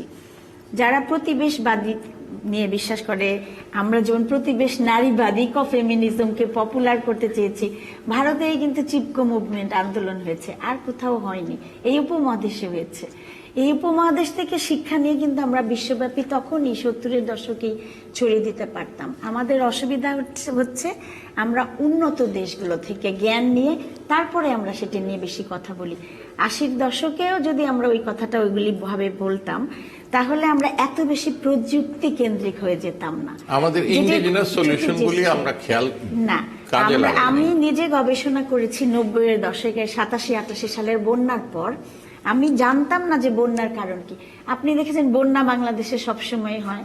আমরা যারা মফস্বল শহরে থেকেছি, যারা সারা বাংলাদেশ সম্পর্কে জানি, যখন আমরা ঢাকা শহরে প্রথম বন্যা দেখেছি, তখন কিন্তু আন্তর্জাতিক দৃষ্টি আকর্ষণ করে। তখন কিন্তু বাংলাদেশে যে মেঘনা ধনাগতা প্রজেক্ট, বাংলাদেশে যে 500 ইঞ্জিনিয়ারিং সলিউশন দিয়ে বাঁধ তৈরি করা হয়েছে, সেগুলি ত্রুটিপূর্ণ নির্মাণ ছিল, সেটি নিয়ে আলোচনা হয়। তো তাহলে তাপ প্রবাহকেও আমি কিন্তু সেইখানে, যখন শহরের মানুষ গরমে ঘামছে, যেটা আমরা জানি দান হচ্ছে ডান হাত দিয়ে দিলে বাম হাত টের পাবে না, কিন্তু এখন কি দেখছি এক গ্লাস পানি দিয়েও সেলফি তুলছে যে পানি দিচ্ছি। এটা কিন্তু আগেও ছিল বাংলাদেশে। আইনুন নিশাত স্যার বলেছেন বাংলাদেশে গরম ছিল, বাংলাদেশে খরা ছিল। আমরা গবেষণা করতে যে যখন ঐতিহাসিকভাবে তথ্য নেই, তখন দেখি যে এইরকম কত বছরে না, আপনারা এরকম যখন আছে। বলেন ছিল, স্যারও যখন বলে, তখন কি মনে হয় না এটা ফেট অ্যাকমপ্লিশ, মানে ছিল থাকবে এরকম, মানে এটা ঠিক তা না। বাংলাদেশের মানুষ সেটা complete ছিল, কিন্তু মানুষ তখন ভাবতো যে এটাই কৃষি করে। নেচার, প্রাকৃতিক। হ্যাঁ, কিন্তু এই যে আমরা- আমাদের আমি আসলে একটু যেহেতু অ্যাক্ট অফ গড থিওরিও আছে, আমাদের অ্যাক্ট অফ নেচার থিওরিও আছে, আমাদের act of nature and society theory আছে, আমাদের একটা হিউম্যানিটেরিয়ান থিওরিও আছে, একটা পলিসি ফেইলিওরের আছে। পলিসি ফেইলিওর যে জায়গাটাগুলিতে আছে, যেটি আমি অভ্যন্তরীণভাবে বহির্বিশ্বের দিকে তাকিয়ে থাকি, আমি একটা ঝুঁকি সমাজ তৈরি করি, এবং যখনই আমি বলি জলবায়ু পরিবর্তন আমরা কিছু করতে পারবো না, সেখানে আমরা তখনই একটা ভুল করে সমস্যা। আমরা যেসব গণমাধ্যম আমাদের সরাসরি সম্প্রচার করছে, আমরা টপ অফ দ্য আওয়ারের 5 মিনিটের একটা সংবাদ বিরতিতে যাচ্ছি, আমাদের সঙ্গেই থাকবেন। সংবাদ বিরতি শেষে আমরা আবার ফেরত এলাম সম্পাদকদের সংগঠন এডিটর্স গিল্ড আয়োজিত প্রতি শনিবারের নিয়মিত গোলটেবিল আয়োজনে। আজ আমরা আলাপ করছি তাপপ্রবাহ, পরিবেশ, জলবায়ুর চ্যালেঞ্জ, ড্যাশ ড্যাশ দিয়ে মোটামুটি এক করেছি। এগুলি পৃথকভাবে সমস্যা এবং সামগ্রিকভাবেও একটা বড় সংকটের সৃষ্টি করেছে। আমরা বিভিন্ন শ্রেণী পেশার বিশেষজ্ঞদের মত শুনছিলাম, এই অবস্থা কিভাবে হলো, আশু কিংবা মধ্য দীর্ঘমেয়াদী কি সমাধানই বা থাকতে পারে। আমি প্রথম রাউন্ডে আমাদের শিক্ষক ডক্টর খলিকুজ্জামান আহমেদ, অর্থনীতিবিদ এবং আইপিসিসির সঙ্গে তিনিও কাজ করেছেন। আইপিসিসির 4th অ্যাসেসমেন্ট রিপোর্ট, যেটি নোবেল পুরস্কার পেয়েছে, তিনি তারও লিড অথর। আমি তার কাছ থেকে একটু র্যাপ আপ যদি শুনি। স্যার, আপনি কি মনে করেন? হ্যাঁ, অনেক আলোচনা হয়েছে, আর এখানে যারা আসছেন তারা এই সমস্ত বিষয়ে সবাই বিশেষজ্ঞ, সুতরাং আলোচনাটা খুবই একেবারে যেরকম হওয়া উচিত। অনেক সময় তো বিষয় থাকে একটা, আলোচনা হয় অন্যটা, সেরকম হয়নি। নিশাত শুরু করেছেন, আমি বৈশ্বিক দিকটা একটু প্রথম বলতে চাই। আমাদের যে কার্বন ডাই অক্সাইড নিঃসরণ যেটা চলছে, এটা তো আমরা অনেক আগে বলতাম যে 2015 সালে বলতাম যে পিক হবে, তারপরে আস্তে আস্তে কমতে থাকবে, তারপরে এটা করতে করতে এখনো কিন্তু এটা বাড়ছে। 2010 সাল থেকে 2023 সাল পর্যন্ত হিসাব করলে প্রতি বছর প্রায় 2.5 ppm করে বাড়ছে। মানে 2010 সালে ছিল 369 ppm, এখন সেটা হচ্ছে 2023 সালে 421 ppm। কিন্তু এই বছর হবে, আমি যেটা দেখলাম 24 সালে হবে 425 ppm, তার মানে 4 ppm বেড়ে যাবে পার্টস পার মিলিয়ন। আর আমরা যদি দেখি গিগাটন হিসাবে দেখি, সেটা ছিল 19 সালে 33 গিগাটনের মতো, এখন হচ্ছে 35.5 গিগাটন। কারণ এটা বেড়েই চলেছে। তো এর আইপিসিসির কথা একটু বলতে হয়। আইপিসিসি বলেছে আমরা যদি পৃথিবীকে বাসযোগ্য রাখতে চাই, তাহলে 19 সালের তুলনায় 2030 সালে 43% কমাতে হবে। আমরা তো কমানোর দিকে তো নাই, আমরা বাড়াচ্ছি। আর 35 সালে কমাতে হবে 60%। তো আমরা তো ওই পথে মোটেই নাই, সুতরাং এটা বাড়ছে। কাজেই গরম তো হবেই, পৃথিবী হচ্ছে গরম। আরেকটা ব্যাপার হচ্ছে, অনেক আগে যে গরম হতো বা ঠান্ডা হতো, সেটা প্রাকৃতিকভাবে হতো। এবার কিন্তু এটা প্রাকৃতিক নয়, এটা মনুষ্য সৃষ্টি। এটা একেবারে প্রমাণিত, আইপিসিসির প্রতিবেদন আছে, আমরা সবাই এটা জানি এখন, যে মানুষ সৃষ্টি করেছে এটা। সুতরাং এটা গরম থেকে আবার যে কমে যাবে তার কোনো লক্ষণ নাই, যদি না গ্রিন হাউস গ্যাস নিঃসরণ কমে। এবং সেটা তো বলাই হয়েছে কতটা কমাতে হবে, এবং তার জন্য লক্ষণ না থাকলে বাড়তেই থাকবে। আরেকটা তথ্য হচ্ছে 2023 সালে সে সাল ছিল বছরওয়ারি, দিন না, বছরওয়ারি সবচেয়ে উষ্ণ যতদিন থেকে তথ্য সংরক্ষণ করা হচ্ছে। 24 সাল তার চেয়ে বেশি হওয়ার সম্ভাবনা আছে, তারপরে তো আগামীতে আরও বেশি হবে। কাজে আমাদের যে গরম এবার যেটা হয়েছে দীর্ঘদিন, এতদিনে আমি দেখিনি এতদিন গরম থাকতে। গরম থেকেছে 2 দিন 4 দিন 5 দিন, কিন্তু ধারাবাহিকভাবে এতদিন আগে কখনো আমি দেখিনি। আমি জানি না, হয়তো আমি ভুল করতে পারি, কেউ যদি দেখে থাকে সেটা ভিন্ন বলতে পারেন, কিন্তু আমি দেখিনি এতদিন একসঙ্গে। আগামী বছর হয়তো আরো বেশি হবে। তো এই ধারাবাহিকতা চলতে থাকবে যতদিন না আন্তর্জাতিকভাবে তারা যদি তাদের দায়িত্ব পালন না করে, এবং তারা করবে বলে তো আমার মনে হচ্ছে না। কারণ ওই যে রাজনীতির কথা বলা হয়েছে, আমরা যখন আলোচনায় যাই তখন যখন বিজ্ঞান নিয়ে কথা হয় সবাই মোটামুটি একমত হয়। যখন আমরা নীতি নির্ধারণের দিকে যাই বা পলিসি মেকার্সদের জন্য নীতি লিখি, আইপিসিতেও হয়েছে সেরকম, তখন রাজনীতি চলে আসে। তো কাজে এটা পুরোটাই একটা রাজনৈতিক ব্যাপার। আগে তো বিজ্ঞান নিয়েও স্যার প্রশ্ন ছিল যে এটাকে কনস্পিরেসি থিওরি বলা হতো, এখন মোটামুটি সবাই মেনে নিচ্ছে। না, হ্যাঁ মেনে নিয়েছে, কিন্তু তারপরেও ওই যখন সিদ্ধান্ত আসে বা নীতির ব্যাপারে কথা বলা হয় তখন কিন্তু আবার রাজনীতি চলে আসে। আরেকটা হচ্ছে অঙ্গীকার রক্ষা না করার ব্যাপার। এই যে মার্কিন যুক্তরাষ্ট্রের কথা কেউ বলেছেন, ওবামা $3 বিলিয়ন দেবেন বলেছেন গ্রিন ক্লাইমেট ফান্ডে, দিলেন $1 বিলিয়ন। তারপরে ট্রাম্প এসে তো গ্রিন ক্লাইমেট মানে এই প্যারিস চুক্তি থেকে বাইর হয়ে গেল। বাইডেন এসে বললেন উনি $2 বিলিয়ন দেন নাই। তারপরে এখন আবার বলেছেন $3 বিলিয়ন দিবেন। ওনার তো যুদ্ধে খরচ আছে, ইউক্রেন, আমি বলছি যে অঙ্গীকারগুলো করা হচ্ছে এটার ব্যাপারে সেই অঙ্গীকারটা রক্ষা করা হচ্ছে না। সুতরাং এবং এই যে গ্রিন ক্লাইমেট ফান্ডে তো প্রথম রিপ্লেনিশমেন্ট যে 10-12 বিলিয়ন ছিল, দ্বিতীয় রিপ্লেনিশমেন্ট তো পাওয়া যায়নি। অঙ্গীকার আছে কিন্তু নাই। যেমন আমাদের যুক্তরাজ্য বলেছে তারা গরিব হয়ে তারা দিতেই পারবে না। ইউরোপের দেশগুলি কেউ দিচ্ছে কেউ দিচ্ছে না। মার্কিন যুক্তরাষ্ট্রে সারা মনে হয় না এক পর্যায়ে তাদের দেশেও তো এটা ব্যাপক মানুষজন রাস্তায় নেমে যাবে। হচ্ছে এই যে হচ্ছে যেটা তাদের যে ঘূর্ণিঝড় ওখানে বলা হয় কি বলে হারিকেন, সেটা তো প্রতি বছরই বাড়ছে এবং তার যে মাত্রাটাও বাড়ছে প্রতি বছর। হ্যাঁ, তো কাজে এটা হবে আমাদের এটাকে মেনে নিয়ে, যদি তাদের উপর তো চাপ সৃষ্টি করে এরা যায়, আমি যাই না, নিশা তো এখন যায়, আমি যাই না, আমরা চাপ সৃষ্টি করার চেষ্টা করি, কিন্তু চাপে কি হবে, তারা তাদের সিদ্ধান্ত তাদের রাজনীতি নেবে। আরেকটা কেন নিতে পারবে না সেটা হচ্ছে যে সরকার হয় 4 বছর বা 5 বছরের জন্য, মার্কিন যুক্তরাষ্ট্র 4 বছরের জন্য, তার তো 4 বছর পরে আবার পুনরায় নির্বাচিত হতে হবে। তখন তারা এমন সিদ্ধান্ত নেবে না যে তার নির্বাচন ব্যাহত হয়। যেসব এলাকায় তেল তোলার উপর চলে সেসব এলাকায় তেল তুলতেই হবে, ছেড়েও দেয় তো, অনেক সময় ছেড়ে দেয় যা করো। তো কাজে এই রাজনীতিটা পৃথিবীকে এমন একটা জায়গায় নিয়ে গেছে, ক্ষুদ্র রাজনীতি, জাতীয় রাজনীতি, দলীয় রাজনীতি, ব্যক্তি রাজনীতি, মানে নির্বাচনে হারা জিতা ক্ষুদ্র রাজনীতি, জীবন মরণ। কাজে আন্তর্জাতিক পরিমণ্ডলের এই অবস্থা, আমরা কি করতে পারি? আমাদের অবস্থা খারাপ হচ্ছে, খারাপের দিকে যাবে, এটা স্বতঃসিদ্ধ। প্রতি বছরই ঘূর্ণিঝড় হচ্ছে, প্রতি বছরই দেখা যায় আগে অন্তত যে দ্বিতীয় তৃতীয় যে সিগন্যাল সেটা তো কতবার হয়, মাসে 2বার 3বার 4বার, আগে তো এটা এরকম ছিল না। সবগুলো অবশ্য ঘূর্ণিঝড়ে রূপান্তরিত হয় না, কিন্তু অনেকগুলি হয়। তারপরে নদী ভাঙ্গন ইত্যাদি বাংলাদেশে তো চলছেই। বাংলাদেশের সমস্যা অনেকগুলা। একটা তো গরমের ব্যাপার আমরা আলোচনা করেছি, সেখান থেকে কিভাবে আমরা নিজেদেরকে রক্ষা করতে পারবো না, কিছুটা হয়তো মানুষকে সহায়তা করতে পারবো। গাছের কথা বলা হয়েছে, গাছ যদি লাগানো হয় ব্যাপক আকারে, তারপরে যদি জলাশয় থাকে। কিন্তু এখানে হচ্ছে আবার রাজনীতি শুধু না, অর্থনীতি আছে, ব্যক্তি অর্থনীতি বা গোষ্ঠী অর্থনীতি, তারা তো সব জলাশয় ধ্বংস করে ফেলতেছে, নদী ভরাট হয়ে গেছে, ওদের জলাশয় নেই। গাছ লাগানোর চেষ্টা করা হচ্ছে, অন্যদিকে কাটা হচ্ছে, এবং জঙ্গল যেগুলি আছে বাইরে গাছ আছে, ভেতরে গাছ নাই।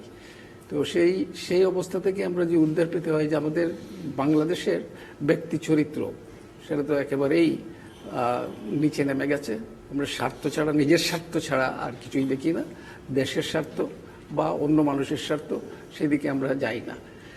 তবে একটা জিনিস বলা যাবে না, যে বাংলাদেশের প্রস্তুতি নেই, নীতিগতভাবে প্রস্তুতি কিন্তু অনেক দেশ থেকে অনেক ভালো আমাদের আছে। সেটা তো দুর্যোগ মোকাবেলায়, কিন্তু দুর্যোগ যাতে না হয় সেটা তো আমাদের কিছু করার নেই, কিছু করার নেই, আমরা কিছুই করতে পারি। আমরা তো সামান্য, আমরা ডেভেলপিং ওয়ার্ল্ড যতটা মাথা পিছু বছরে নিঃসরণ করে কার্বন, তার 6 ভাগের 1 ভাগ করি আমরা। প্রধানমন্ত্রীর বক্তব্য জাতিসংঘে যেটা দিয়েছেন, বলেছেন যে আমরা ওই ডেভেলপিং কান্ট্রির গড়ের থেকে বেশি করব না। তার মানে আমরা আরো অনেক বেশি নিঃসরণ করতে পারি, করলেও কিছু মানে পৃথিবীর কিছু হবে না। আমরা যতটা নিঃসরণ করেছি সবগুলো যদি ফেরত নিয়ে আসি আর আজকে থেকে যদি বন্ধ করে দিই আমরা করবো না, এই জলবায়ু কিন্তু পরিবর্তন। স্যার এই এক গ্লাস দুধের বদলে পানি দিলেই তো পানির নদী হয়ে যাবে, দুধের নদীর বদলে সবাই মিলে ফাঁকি দিলে। না না, আমি বলছি আমরা করতে পারবো না সেটা, যাদের করার কথা, এককভাবে পারবো না। আমরা সঙ্গে আছি। আমি তো অঙ্গীকার করেছি আমরা 30 সাল নাগাদ 6.3% কমাবো বলেছি। আর যদি আমরা অর্থ এবং প্রযুক্তি পাই তাহলে 15% কমাবো। আমরা আছি সঙ্গে, কিন্তু আমরা একা করতে পারবো না। আজকাল একটা কথা হচ্ছে, সরকারের কিছু লোকজন বলছেন যে আমরা একাই নাকি উদাহরণ স্থাপন করতে হবে, আমাদেরকে নিঃসরণে উদাহরণ স্থাপন করতে হবে। আমরা অভিযোজনে উদাহরণ স্থাপন করেছি, এখন নিঃসরণে উদাহরণ স্থাপন করতে হবে। এতে কি তার যে কি অর্থ হতে পারে, যেমন আমরা যদি নবায়নযোগ্য যাই 40% করবে বলা হয়েছে 30 সালে, এটা যদি করতে হয় করা সম্ভব হবে না। কতটা জমি যাবে, খাদ্য পরিস্থিতি কি হবে সেটা কোনো বিবেচনায় নাই। মানে এটা হচ্ছে কি হঠাৎ করে হুজুগে আমরা চলি। এখন হুজুগটা হচ্ছে যে আমরা দেখাতে হবে পৃথিবীর কাছে, এবং সরকারি লোকজনও বলছে আজকাল, আগে যারা বলতো না তারা আজকাল বলা শুরু করেছে। অবস্থার পরিবর্তনে, চেয়ারের পরিবর্তনে অনেক সময় অনেক কথাবার্তা পরিবর্তন হয়ে যায়। এটা আমার কাছে খুবই পীড়া দেয় যে এটা আমি কি করে করব, আমার তো করা সম্ভব না। আমার খাদ্য পরিস্থিতি বিবেচনায় নিতে হবে। প্রথমত করাই সম্ভব না। এখন হচ্ছে কত আমাদের নবায়নযোগ্য কত 1.5% বা 2%, 3-এর কাছাকাছি গেছি। আমরা 30 সালে 40% করতেও পারবো না। করতেও পারলে আমাদের সমস্যা অনেক বেশি সৃষ্টি হবে। আমাদের তৈরির কথা আমি বলেছিলাম, আমাদের টেকসই উন্নয়ন একটা বড় দলিল আছে, কিভাবে আমরা টেকসই উন্নয়ন বাস্তবায়ন করব। এবং তারা 30 সাল পর্যন্ত আমাদের লাগবে 928 বিলিয়ন মার্কিন ডলার, বছরে 66 বিলিয়ন মার্কিন ডলার। আমরা ন্যাপ করেছি, নেপে বলা আছে 230 বিলিয়ন মার্কিন ডলার লাগবে 50 সাল পর্যন্ত, বছরে 8.5 বিলিয়ন মার্কিন ডলার। এনডিসিতে আমাদের নিজেরা যেটা করবো আমার ঠিক স্মরণ নাই, যে জানো কিনা জানি না, যেটা আনকন্ডিশনাল। কন্ডিশনাল হচ্ছে 97 থেকে 191 বিলিয়ন মার্কিন ডলার। এই বিলিয়নগুলো হিসাব যোগ করতেই তো পারবো না আমরা, যোগ করে কোথায় পাবো না। সুতরাং প্রস্তুতি আমরা কি করতে হবে আমরা জানি। আরেকটা ব্যাপার এখানে আছে, এই যে আমি যতগুলো দলিলের বললাম, একটা হচ্ছে ন্যাপ, একটা হচ্ছে এনডিসি, তারপরে আরেকটা হচ্ছে মুজিব প্রসপারিটি প্ল্যান, সবশেষে এই সব ডেল্টা প্ল্যান আরেকটা আছে। কিন্তু কোথাও কোনো অফিসে, কোনো মন্ত্রণালয়ে সবগুলোর কি আছে নির্যাস কেউ জানে না। এটা আলাদা আলাদা আছে, কোনো সমন্বয় নেই, আলাদা আলাদাভাবে প্রস্তুতি। আরেকটা মন্ত্রণালয় বানাই স্যার সমন্বয়ের জন্য বানানোই আছে তো, জলবায়ু পরিবর্তন মন্ত্রণালয়। এখানে আবার এই যে বিদ্যুৎ, ওটা কি মন্ত্রণালয়, বিদ্যুৎ জ্বালানি মন্ত্রণালয় না, ওদের সঙ্গে কোনো যোগাযোগ নেই। এই যে আলোচনা আমি যাই না কপে, বিদ্যুৎ মন্ত্রণালয়ের কেউ যায় কি আমি জানি না, আগে তো যেত না, যায় না। যায়, ওখানে একটা বিখ্যাত বাণী আছে, বিদ্যুতের একজন বড় অফিসার নাকি যে বলেছিল যে আপনার রিনিউয়েবল নিয়ে কি করছেন, আমি বিদ্যুৎ সচিব, আমি পরিবেশ সচিব না। এটা পৃথিবীতে বেশ নাম কামাইছে। এটা দুই দিক থেকেই আছে, এই দিক থেকেও আছে, ওই দিক থেকেও আছে। এখানে সবাই সমন্বয় বড় সংকট আছে। আচ্ছা, আমরা এই দুর্যোগ মোকাবেলা করব অবশ্যই, কিন্তু আমাদের দুটো, একটা হচ্ছে দেশের ভেতরে আমরা যেটা করতে পারি, আমরা যতটা প্রশাসন বলেছি ততটা আমরা করার চেষ্টা করব, যেটা নিজেরাই করছি। এটা করা সম্ভব বলে আমি মনে করি এবং হবে।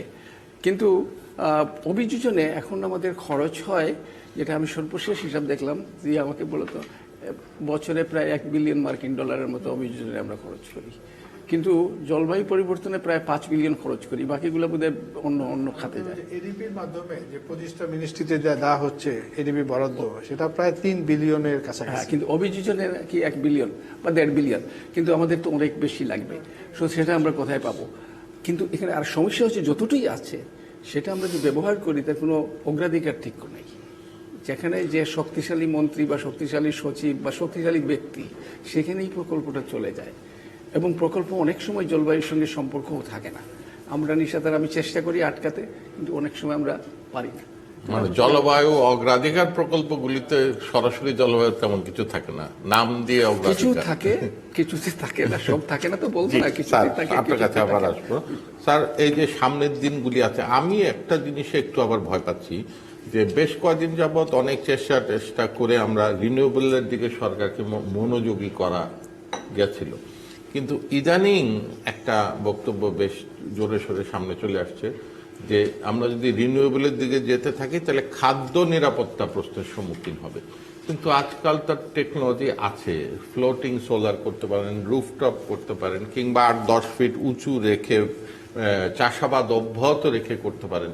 এই ক্যাম্পেইনটাকে স্যার যদি মোকাবেলা না করেন তাহলে 10 বছরে যে টেম্পোটা বিল করেছিলাম রিনিউয়েবলে, গত সপ্তাহে সচিবালয়ে যায় দেখি সব সোলার বন্ধ, এরকম একটা রব ভাব। আমি কেন বলছে যে কৃষি সচিব বাধা দিয়েছেন যে সব কৃষি জমি নাকি নষ্ট হয়ে যাচ্ছে। ধন্যবাদ। আমি এই প্রবলেমটাকে অন্য অ্যাঙ্গেল থেকে দেখতে চাই, সেটা হচ্ছে প্রযুক্তি। ক্লাইমেট চেঞ্জের যে আলোচনা হয়, নেক্সট আলোচনা কিন্তু জুন মাসে, intersessional. It is as important as the COP. কিন্তু গত কপে দুবাইতে 85,000 লোক গেছে। কি করতে গেছে আমি বুঝি না, তামসা দেখতে গেছে। ক্লাইমেট ট্যুরিজম না, কপ ট্যুরিজম। কপ ট্যুরিজম আমাদের তো দুই এক যায় বোধ হয়। যে কারণে আমরা যেমন অক্সফোর্ড পলিসি ইনস্টিটিউটের একজন বড় কর্তা, তিনি তৃতীয় বিশ্বের দেশগুলোকে কি করতে হবে পরামর্শ দেয়। তিনি কদিন আগে একটা আর্টিকেল লিখেছেন এত লোক কেন গেছে, এবং পরিষ্কার বলছে যে নেগোসিয়েশনের জন্য কপ হওয়া উচিত, আর বাইরের লোকের ট্যুরিজমের জন্য আলাদা একটা গ্লোবাল ইভেন্ট হওয়া উচিত। জুন মাসের মিটিং আমি কিন্তু যেখানেই সুযোগ পাই, জিয়া আমার সাক্ষী, জুন মাসের মিটিংটাকে আমি গুরুত্ব দেই। এই কারণে কপের দুটো অঙ্গ প্রতিষ্ঠান আছে, একটা নাম হচ্ছে SBI, একটা নাম সাবস্টার। কতটুকু অগ্রগতি হলো সিদ্ধান্তর, এবং এটার জন্য কোনো গবেষণা, বৈজ্ঞানিক ইত্যাদি যা লাগবে সেটার সিদ্ধান্ত হয়। তো এটার ব্যাপারে কেউ কথা বলে না, ওই ট্যুরিজমের বাইরে ওটা। বাট যেটা বলছিলাম, যেখানে 8টা ধারণাতে ব্লকে তৈরি আলোচনা হয়, এর মধ্যে একটা হচ্ছে ক্যাপাসিটি বিল্ডিং, আরেকটা হচ্ছে টেকনোলজি ট্রান্সফার। আমি দেখতে পাই যে এই টেকনোলজি ট্রান্সফারে আমাদের পারফরমেন্স খুব খারাপ। আমরা সবসময় বস্তা পচা পুরনো টেকনোলজিটা ব্যবহার করি। আমার পকেটে একটা মোবাইল আছে, এটা যখন নতুন পৃথিবীর বাজারে ছাড়া হয়েছিল হয়তো এটার দাম ছিল 2 লক্ষ টাকা, 3 লক্ষ টাকা। আমি যখন কিনতে পেরেছি তখন এটা 20,000, 25,000 টাকা। তার মানে লেটেস্ট টেকনোলজি -2, -3, -4 লেভেলের টেকনোলজি আমি ব্যবহার করছি। সোলার প্যানেল অনেক উন্নতি হয়েছে। কৃষি সচিব যেটা বাধা দিচ্ছেন যে ফসলি জমি যেন ব্যবহার না করা হয়, আমরা যদি ফসলি জমির বাইরে উন্নত মানের টেকনোলজি ব্যবহার করে সোলার প্যানেল ব্যবহার করি, তাহলে কিন্তু এই বিতর্কটা থাকে আমরা না। সিভিল ইঞ্জিনিয়ার হিসেবে যতটুকু দেখেছি স্যার, 8-10 ফিট উঁচু করে করলে, একটু সংশ্লেষণের জন্য জায়গা ছেড়ে করলে কিন্তু কৃষিকাজ প্যারালালি চলে। কিন্তু আমার পয়েন্ট অন্য। আমি কদিন আগে বাগেরহাটে গিয়েছিলাম, একটা স্কুল ছাদে সোলার প্যানেল করে, কোনো বাড়তি জায়গা নেই, রুফটপ 10 কিলোওয়াট বিদ্যুৎ উৎপাদন করে। তার 1 থেকে 2 তাদের লাগে, বাকি 8 তারা বিক্রি করে। এবং তারা পাশের, তার আরো ছাদ আছে, জিজ্ঞাসা করছে যে এখানে স্যার কি করব। তাদের চিন্তা হচ্ছে বাগেরহাট অত্যন্ত লবণাক্ত, তারা রেইন ওয়াটার হারভেস্টিং করবেন না সোলার প্যানেল করবেন, দুটোর মধ্যে তারা তর্ক করছেন। উইন্ড এনার্জি, উইন্ডের আগে যে ক্রিটিক্যাল পয়েন্ট ছিল 5 metre per second threshold velocity, শুনতে পাচ্ছি, পড়ছি বিভিন্ন টেকনোলজি, এটা 3-এ চলে এসছে। তো আমাদের প্রযুক্তিটাকেও আহরণ করতে হবে। বাংলাদেশে প্রত্যেকটা বাড়িতে একটা সোলার প্যানেল আছে। কেন আছে? এটা কাবিটা, কাজের বিনিময়ে টাকা, কাবি খা, তার টাকা দিয়ে কিন্তু দেয়া হয়, কিন্তু চলে না। এই যে রাজুকের গুলি সংবিধিবদ্ধ যেগুলি লাগানো হয়েছে, এগুলি কেউ চালায় না। চলে না কারণ আমরা সবচেয়ে পুরনো অকেজো টেকনোলজি নিয়ে এসেছি, এবং এই দায়িত্ব দিয়েছে একটা সরকারি প্রতিষ্ঠানকে, তারা যা বলবেন তাই হবে। মার্কেট মেকানিজমে যদি বিশ্বাস করি তাহলে তো এই কম্পিটিশনটা আমাদের অ্যালাউ করা উচিত। কাজে রিনিউয়েবল এনার্জিতে যেতে হবে। হাইড্রোজেন টেকনোলজি যে কোনো সময় চলে আসবে, ইজ অলমোস্ট ব্রেক থ্রু পয়েন্টে আছে। আমরা কি তার খবর রাখি? বাংলাদেশের বিজ্ঞানীরা এই কাজ করছে, তাদের কাছ থেকে শুনছি যে 1 বছর 2 বছর খবর অন্য কেউ না রাখলেও। আমি জার্মানিতে মাননীয় প্রধানমন্ত্রীর সাথে ভিজিট করার সুযোগ হয়েছিল। তিনি জার্মান একটা প্রযুক্তি কোম্পানির সাথে কথা বলে আমাদেরকে ব্রিফ করছিলেন, মানে গ্রিন হাইড্রোজেন কিংবা হাইড্রোজেন টেকনোলজি নিয়ে। সুতরাং বাংলাদেশ চিন্তা ভাবনায় আছে। কিন্তু আপনাদের কাছ থেকে আমার চাওয়াটা হচ্ছে স্যার, এই কৃষি সচিবের কৃষি বনাম রিনিউয়েবল তো আসলে এই বিরোধে যাওয়ার প্রয়োজন নাই। আমাদের কৃষি এবং রিনিউয়েবল দুইটাই চাই। ওনারা যদি এখন নতুন একটা ক্যাম্পেইন পরিকল্পিতভাবে পরিকল্পিত তারা যদি এই ক্যাম্পেইনে যায় তাহলে কিন্তু রিনিউয়েবলের যে হাইট, আমি রীতিমতো ভয় পেয়ে গেলাম সচিবালয়ে যে তাহলে কিন্তু আমাদের অর্জন সব শেষ। এখন যদি ফারা আপনার কাছে আসি, এই যে পরিবর্তিত পরিস্থিতিতে গরম এবং বড় লোকের দেওয়া গরম সাধারণ মানুষের কাছে যাচ্ছে, এগুলি তো অসাম্য দেখতেই পাচ্ছি। কিন্তু ঘুরে ফিরে আমাদের খাদ্য নিরাপত্তার উপর কিন্তু হুমকি চলে আসছে। বাংলাদেশ খাদ্য নিরাপত্তায় একটা জায়গায় পৌঁছেছিল, এখন তো আপনার কি মনে হয় এছাড়া যদি অন্য কোনো ইস্যু আপনি কনক্লুড করতে চান? আমি খুব সংক্ষেপে অল্প সময়ের মধ্যেই বলছি। আপনি বলার পর ফারাপ। আচ্ছা, আমাদের খাদ্য নিরাপত্তা পৃথিবীর কাছে টপ প্রায়োরিটি, জি, এবং এটার সাথে আমাদের কোনো কম্প্রোমাইজ করা চলবে না। কিন্তু জলবায়ু পরিবর্তনের কারণে অনেক ধরনের মার খাবে। যেমন এবছর এখনো জোর বৃষ্টি হয়নি, সিলেটে হাওড়ের ধান কাটা শেষ হয়নি, কিন্তু আমরা বারবার বলছি 15ই April should be the cut off date. পারলে 31শে মার্চের মধ্যে কেটে ফেলতে হবে। এটা কি সম্ভব? আমি কদিন আগে বাগেরহাট যখন যাচ্ছিলাম, গোপালগঞ্জের কাছে বিনার যে এক্সপেরিমেন্টাল ফিড, দেখি ধান কাটা হয়ে গেছে সব, কিন্তু তার আশেপাশে ধান রয়ে গেছে। সো আমাদের নতুন ফসল উৎপাদিত হচ্ছে, প্রযুক্তি আসছে, সোলার ইরিগেশন করা যেতে পারে। সো সবকিছু মিলে একটা ব্যালেন্সড ওয়েতে আমাদের এগোতে হবে, খাদ্য ঘাটতি দেওয়া যাবে না। খুবই একটা গুরুত্বপূর্ণ প্রশ্ন এই জন্যে যে আমাদের খাদ্য নিরাপত্তার যে অবস্থাটা ছিল সেটা কিন্তু আমাদের সবার অভিজ্ঞতা আমরা দেখলাম যে কোভিডে কিন্তু আমাদের গ্রামে চলে গেছে মানুষ, কিন্তু স্টার্ভ করে নাই, না খেয়ে কেউ এখন যায় না। মঙ্গা এলাকায় কিন্তু এখন আর না খেয়ে প্রশ্ন আসতে পারে যে নিউট্রিশন আছে কিনা, পর্যাপ্ত আছে কিনা, এফোর্ড মানে তার ক্রয় ক্ষমতার মধ্যে আছে কিনা, এগুলো তো অবশ্যই আছে এবং এগুলো আরো বেশি সংকটের দিকে যাবে। এবং যদি আমরা এই ব্যবস্থাগুলো না নিই, আমার মনে হয় যে বাংলাদেশে পরিকল্পনা, আমি নিজে পাবলিক অ্যাডমিনিস্ট্রেশনের ছাত্র, এখনো শিখছি। আমার কাছে যেটা মনে হয় যে আমাদের যারা একদিকেই হলো রাজনৈতিক যে নেতৃবৃন্দ এবং আমাদের যারা অ্যাডমিনিস্ট্রেশন বা ব্যুরোক্র্যাটস বা যারা, তাদেরকে ক্যাপাসিটি বিল্ডিং এর কথা বলে কিন্তু গত 10 বছরে অনেক ধরনের ক্যাপাসিটি বিল্ডিং এর প্রকল্প নিয়ে জলবায়ু পরিবর্তন কি, দুর্যোগ মোকাবেলা কেমন করে করতে হবে, অ্যান্টিসিপেটরি অ্যাকশন কিভাবে নিতে হবে, সব কিছু নিয়ে কিন্তু বসা হয়েছে। কিন্তু আপনি জানেন যে যারা ব্যুরোক্রেসি সরকারের আমলা বা এই প্রতিষ্ঠানে আছে তাদের তো প্রায়ই ট্রান্সফার হয়। সো তার যে জ্ঞান বা তার যে অভিজ্ঞতা সেটা খুব কষ্ট করে আমরা জিয়া, শওকত এনাদের মধ্যে ধরে রাখতে পারছি। ওনারা কি কেউ পরিবেশ ক্যাডারে কিনা? ওনারা যেই ক্যাডারই হোক, আমরা গত 10 বছর ধরে এই লবিং এর পরে, এবং কিন্তু দেখেন ওনারা রয়ে, কিন্তু আপনি ওভারঅল থাকছেন। এবং এই যে প্রযুক্তির কথা হচ্ছে, এত র্যাপিডলি যে লেভেলে চেঞ্জ হচ্ছে, সেইখানে কিন্তু আমরা উপস্থিত নাই। আরেকটা হলো, আমরা এতক্ষণ ধরে জলবায়ু পরিবর্তন বা জলবায়ুর রাজনীতি নিয়ে কথা বলেছি। জলবায়ুর রাজনীতি এবং জলবায়ুর অর্থায়ন, এই দুটো কিন্তু আমাদেরকে অনেক ধরনের সমস্যায় ফেলছে। আমরা খুবই গর্বের সঙ্গে বলি যে আমরা অ্যাডাপ্টেশনে একটা পর্যায়ে গেছি। আমাদের সাধারণ মানুষের যে রেজিলিয়েন্স, ভাই আমি কি রেজিলিয়েন্সের জন্য কি আপনি শেষ পর্যন্ত আমাকে পানিশ করবেন?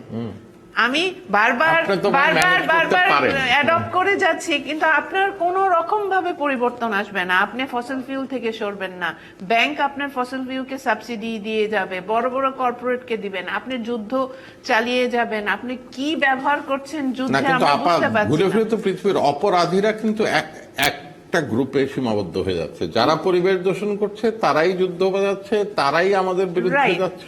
বাবু, এটা খুবই ঠিক একটা ভালো জায়গায় ধরেছেন, কিন্তু আমাদের আশা এখন যাচ্ছে কেন? আপনি দেখেন যুবরা কিভাবে রাস্তায় নেমে গেছে। তারা বলছে আর্ম সেলস বন্ধ করো, সিজ ফায়ার বন্ধ করো, প্যালেস্টাইনকে ফ্রি করো, জলবায়ু পরিবর্তন আমাদের দেশে যে আনাচে কানাচে, কি বাগেরহাট, কি নড়াইল, কি বরিশাল, সাতক্ষীরা, খুলনা, যে কোনো জায়গায় যান, ওখানকার ছেলে মেয়েরা, ওখানকার যুবরা কিছু না কিছু করছে। তারা এই সচেতনতা বাড়াচ্ছে। এই সচেতনতা বাড়ানোর পক্ষে তারা কাজ করতে পারে, কিন্তু তারা তো সিদ্ধান্তের টেবিলে নাই।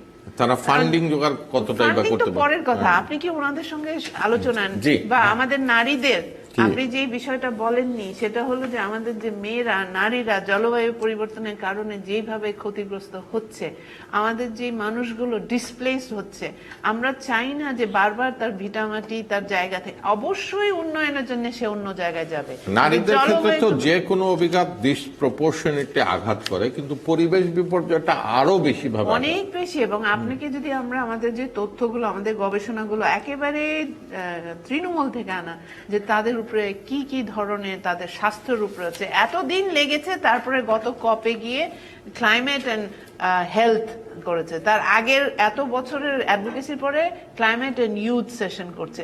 তো নারী এই তো- পর্যন্ত কি আসা গেছে ক্লাইমেট এন্ড উইমেন? হ্যাঁ, ওটা তো দোহা কপ থেকে আছে, জেন্ডার অ্যাকশন প্ল্যান আছে, Gender এবং action. বাংলাদেশেরও আছে, কিন্তু সমন্বয় না ঘটলে তো হবে না। জি ভাই, কনক্লুডিং রিমার্ক, আপনি কি দেখেন কি করা থ্যাংক উচিত? ইউ। কনক্লুডিং এ আমার খুবই সংক্ষেপে বলছি, আমি একটু ভালো দুই একটা এক্সাম্পলের কথা বলতে চাই। একসময় আমার কর্মস্থলের সূত্র ধরে আমি রাজশাহীতে ছিলাম, এবং সেই রাজশাহীতে ওই 90-এর দশকের দিকে থাকা যেত না, এত গরম, এত ধুলা, এবং এত শহরটাই pollution। হোপলেস ছিল, কিন্তু কিন্তু খায়রুজ্জামান সেই- লিটনের কল্যাণে কিন্তু সবচেয়ে সুন্দর শহর। সেই শহর কিন্তু এই দেশের ভিতরে এখন লিভেবল শহর হয়েছে। আর ওইখানে কি এই গ্রিনারি কিংবা জলাধারের কারণে কি ওইখানকার উষ্ণতা খানিকটা কমেছে? কমফোর্টেবিলিটি অনেক বেশি ওখানে। Okay. আবার যেহেতু রেফারেন্স দিলাম, আমি Drought যখন আছে। খরা আছে। 80, 81, 82 সালে এই ঢাকা বিশ্ববিদ্যালয়ে যখন ছাত্র ছিলাম, তখন যে এনভায়রনমেন্ট দেখেছি, আজকে এত বছর পরে টোটালি চেঞ্জ। দুইটার কম্পেয়ার করলাম, যে আমরাই নষ্ট করতে পারি, আবার আমরাই ওটাকে রেস্টোর করতে পারি। এন্ড ওয়ে ফরওয়ার্ড কি, আমি মনে করি সমাজে কিছু পাওয়ার আছে, এই পাওয়ারটাকে অন্তত 4-5টা পাওয়ার আমি আপনাকে বলবোই। একটা পলিসি মেকার একটা গ্রুপ, একটা শক্তিশালী গ্রুপ, ব্যুরোক্রেটস যারা, তারা একটা শক্তিশালী গ্রুপ, মিডিয়া পার্সোনালিটি, এমনকি আমাদের development partner, and lastly I should say the academics. আমাদের দেশে এই যে স্ট্রেংথগুলো, সোশ্যাল স্ট্রেংথগুলো, যারা আসলে এই সব কিছুর যে বলে না কালেকটিভ ফেইলিউর, তাদের যে প্রফেশনাল রিলেশনটা কেমন, এই জায়গাটাকে যত মানে এই গোষ্ঠীগুলি যদি মিলে, তাহলে তো একটা বড় ধরনের জনমত তৈরি করা এই সম্ভব। শক্তিটা কেন নষ্ট হচ্ছে? এন্ড দ্য লাস্ট শক্তি যেটাকে বলে, it is a political will.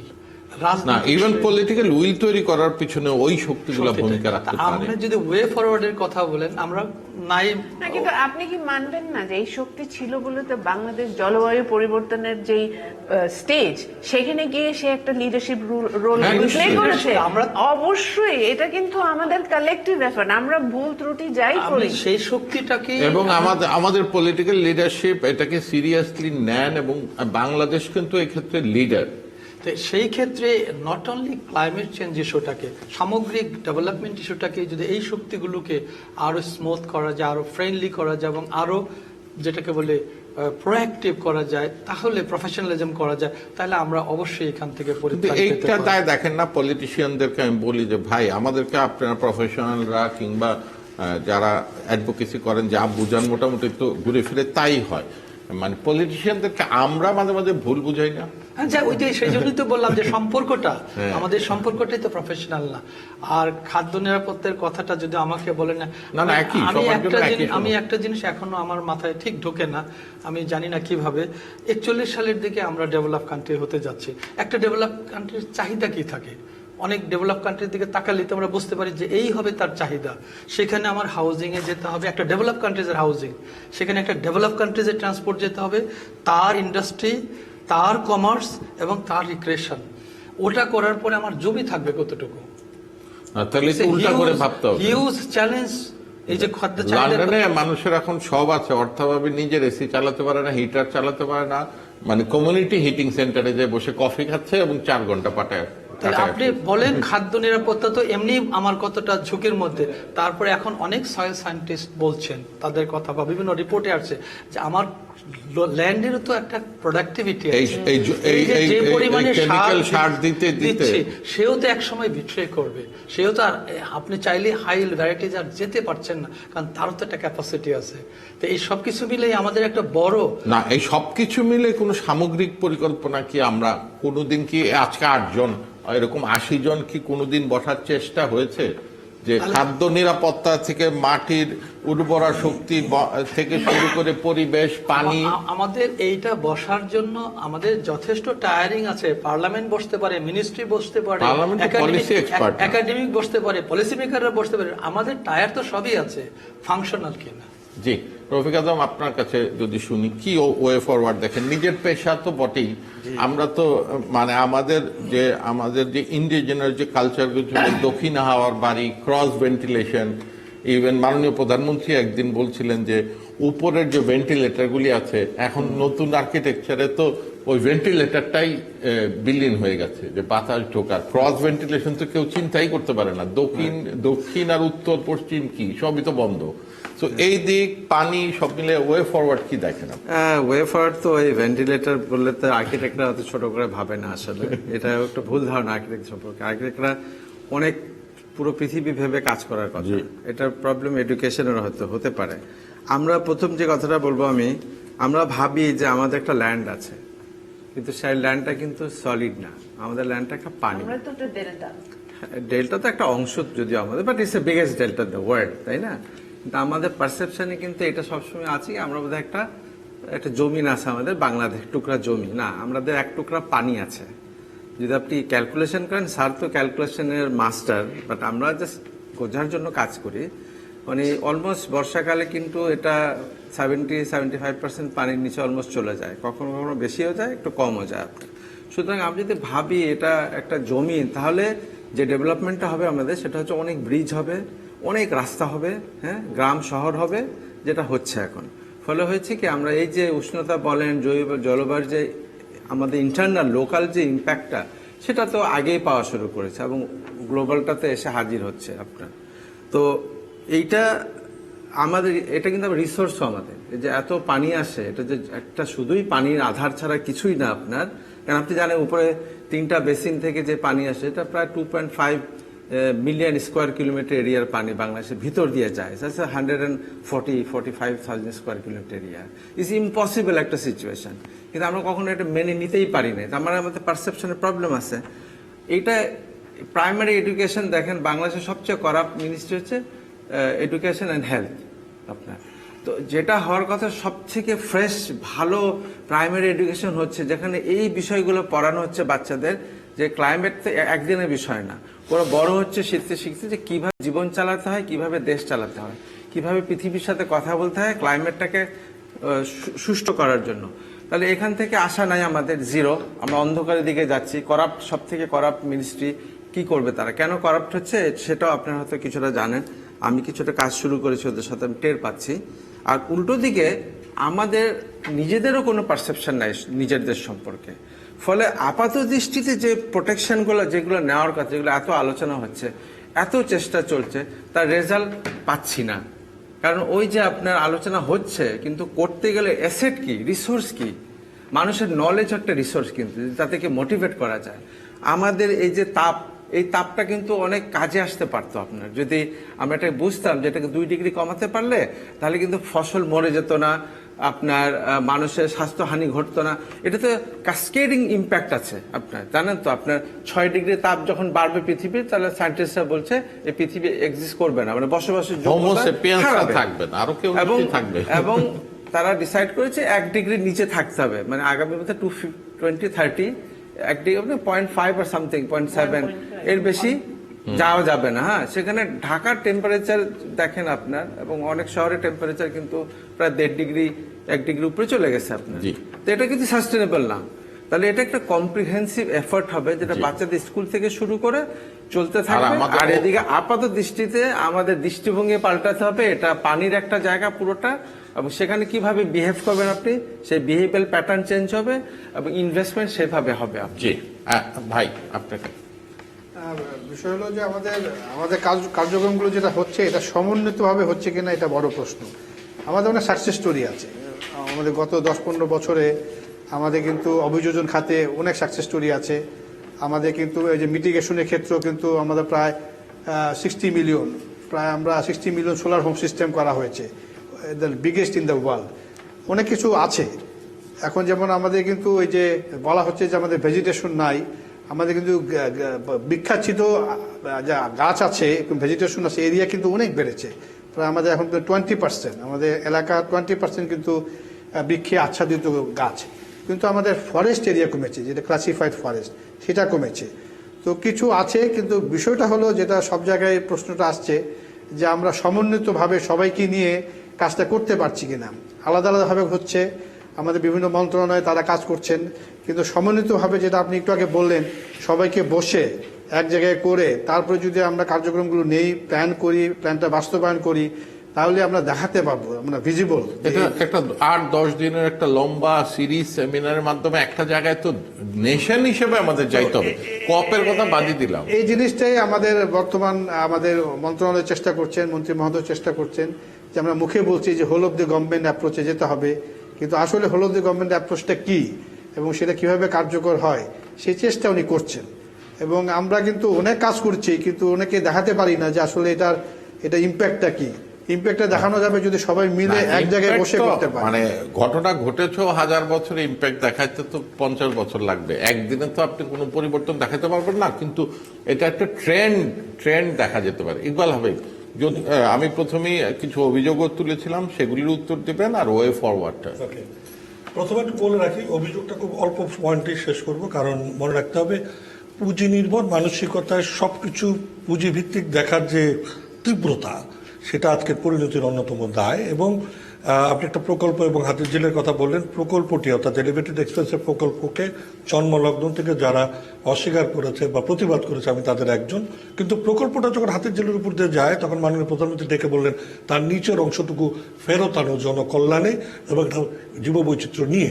আমি ওই কাজটুকুই শুধু করেছি এবং ওই প্রকল্পের দায় আমার না, কিন্তু ওর নিচে আবার এটাকে পুনরুদ্ধার করার যে কাজ, সেই দায়টুকু নিয়ে কার্যক্রম চলমান।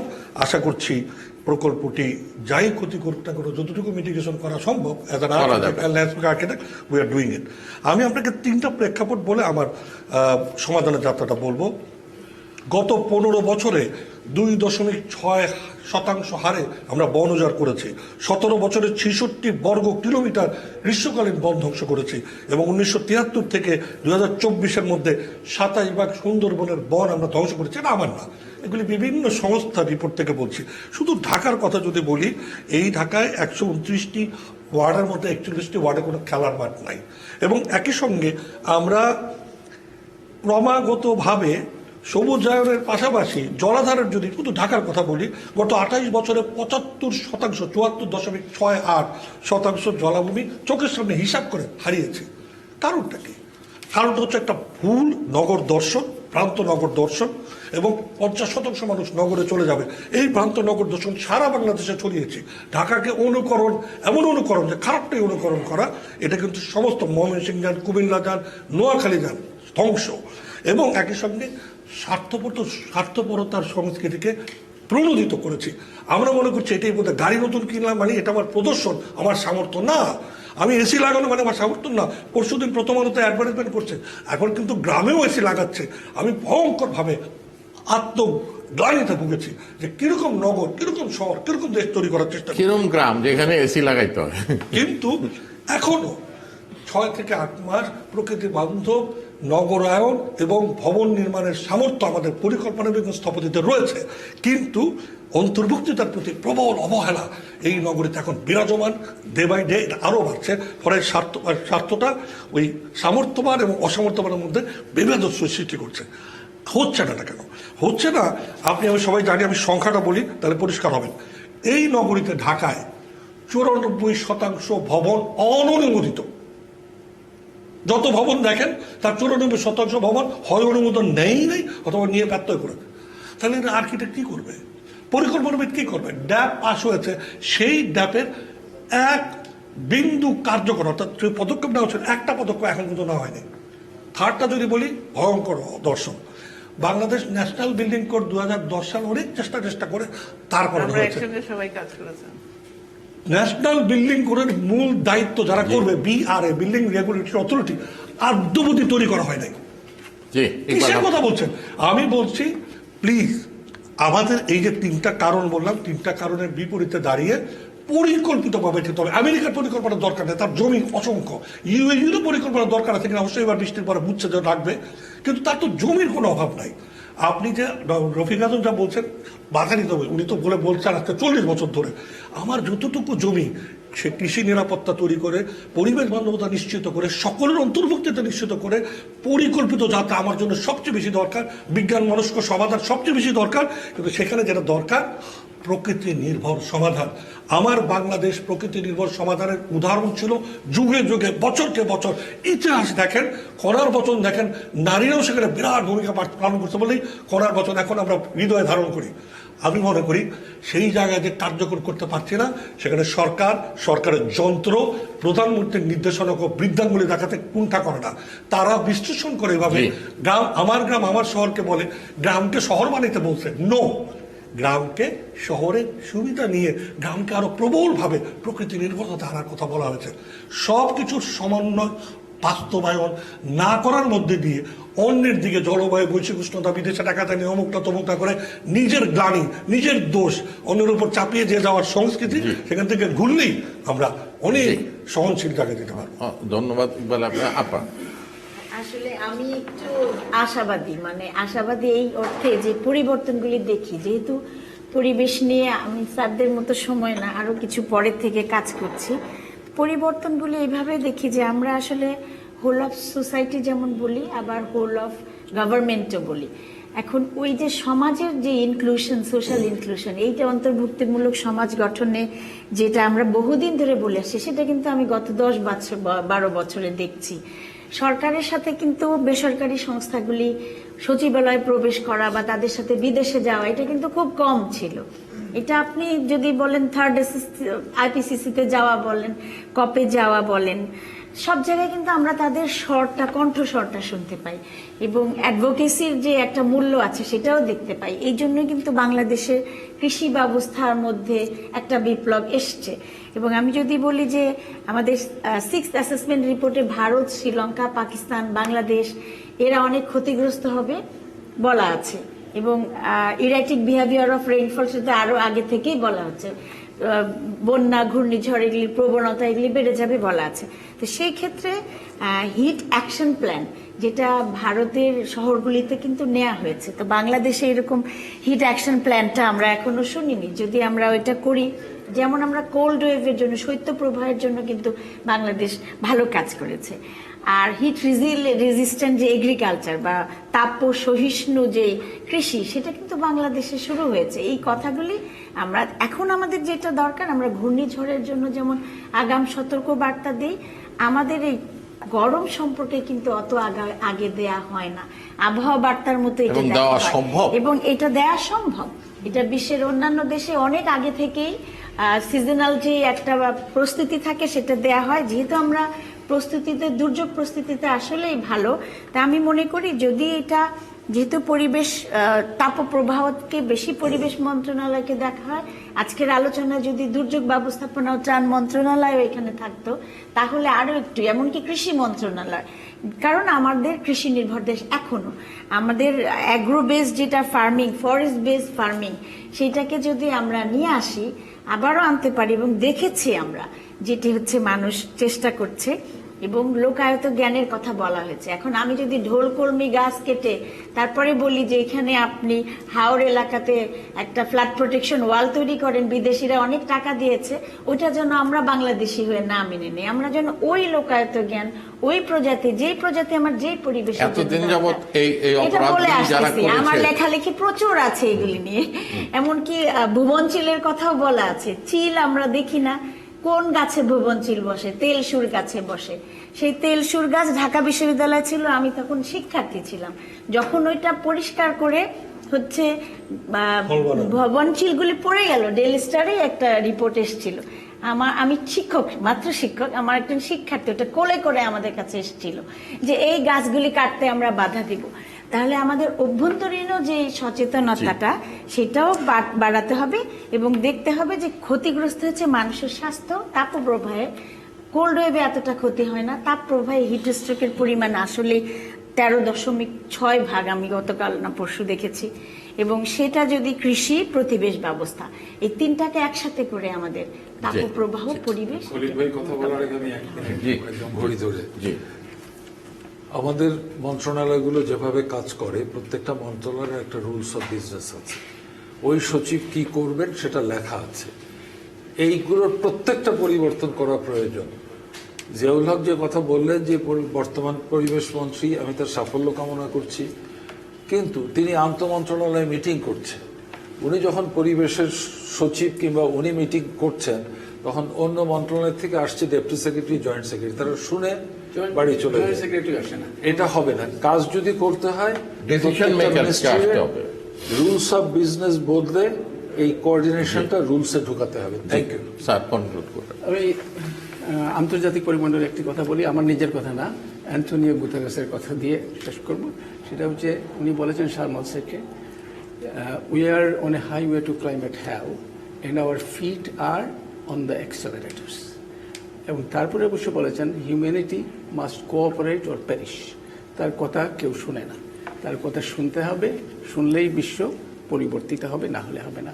বাংলাদেশে আমাদের পরিকল্পনা আমি আগেই বলেছি আছে। আমি কিছুদিন আগে একটা লেখার জন্য খোঁজ করছিলাম, আমি 26টা নীতি এবং আইন, নীতি, আইন এবং আরও কি ঘোষণাপত্র মিলে 26টা পেয়েছি, আরও থাকতে পারে। তো কাজেই আমরা যে প্রস্তুত নাই সেটা বলা যাবে না, আমাদের অনেক প্রস্তুতি আছে, কিন্তু সেই প্রস্তুতি কাজে লাগাচ্ছি না। কেউ এই যে সমন্বয়ের কথা যেটা এখানে জোর দিয়ে বলা হয়েছে, বলেছেন জিয়া বলেছেন, সমন্বয় সরকারের থেকেই বলছে সমন্বয় নেই, সমন্বয়ের খুব সংকট। আমরা এক মন্ত্রণালয় কী করছি অন্য মন্ত্রণালয় জানে না, যে সমন্বয়টা করতে হবে। পরিকল্পনা আমাদের আছে, সেটা বাস্তবায়ন করার জন্য কয়েকটা কথা আমি বলি। একটা হচ্ছে অগ্রাধিকার ঠিক করতে হবে, যেটা আমি আগেও একবার বলেছি, এটা একেবারেই আমাদের ঠিক নাই, আমরা অজবরলভাবে কাজ করি। সমন্বয়ের কথা বলা হয়েছে, সমন্বয় করতে হবে। আরেকটা অত্যন্ত গুরুত্বপূর্ণ কথা, স্বচ্ছতা নেই এখানে। আমরা বিদেশ থেকে আমরা কিন্তু বিদেশি ঋণ খুব বেশি আনি না, আমরা আমাদের জাতীয় উৎপাদের মাত্র 21%, এটা অন্যান্য দেশে 100% আছে, এটা খুব একটা বেশি কিছু নয়, কিন্তু সেটা ব্যবহার করছি না, সেটাকে চুরি করে আবার বিদেশে চলে যাচ্ছে। সেই জায়গায় আমাদেরকে অনেক বেশি নজর দিতে হবে, তাহলেই আমি মনে করি যে আমাদের যে লক্ষ্যটা নির্ধারণ করেছি সেই লক্ষ্যের দিকে আমরা এগোতে পারবো। কিন্তু অবশ্যই আন্তর্জাতিক পরিমণ্ডলে এই জলবায়ু পরিবর্তনের আন্তর্জাতিক পরিমণ্ডলে চেঞ্জ না হলে আমাদের খারাপের দিকে যাব, এবং সেটা আমরা মোকাবেলা করে মানুষকে বাঁচানোর জন্য যতটুকু চেষ্টা আমরা করতে থাকি। আমার কাছে 2 মিনিট সময় আছে, কারো যদি কিছু। আমি একটা জায়গা বলি, এসডিজি নিয়ে আহ্লাদিত হওয়ার একটা প্রবণতা আছে। আজকে কেন সরকার সিদ্ধান্ত নেবে না যে অন্তর্ভুক্তিতা ছাড়া, পরিবেশ বান্ধবতা নিশ্চিতকরণ ছাড়া এবং ইকোনমিক অর্থাৎ সাশ্রয়ী ছাড়া কোনো প্রকল্প গ্রহণ করতে অন্তত প্ল্যানিং কমিশন দেবে না, এবং দ্বিতীয়ত সমীক্ষা ছাড়া, পূর্ব সমীক্ষা এবং সেই সঙ্গে সমন্বয়হীন কোনো ধরনের প্রকল্পকে এগিয়ে যেতে দেওয়া হবে না।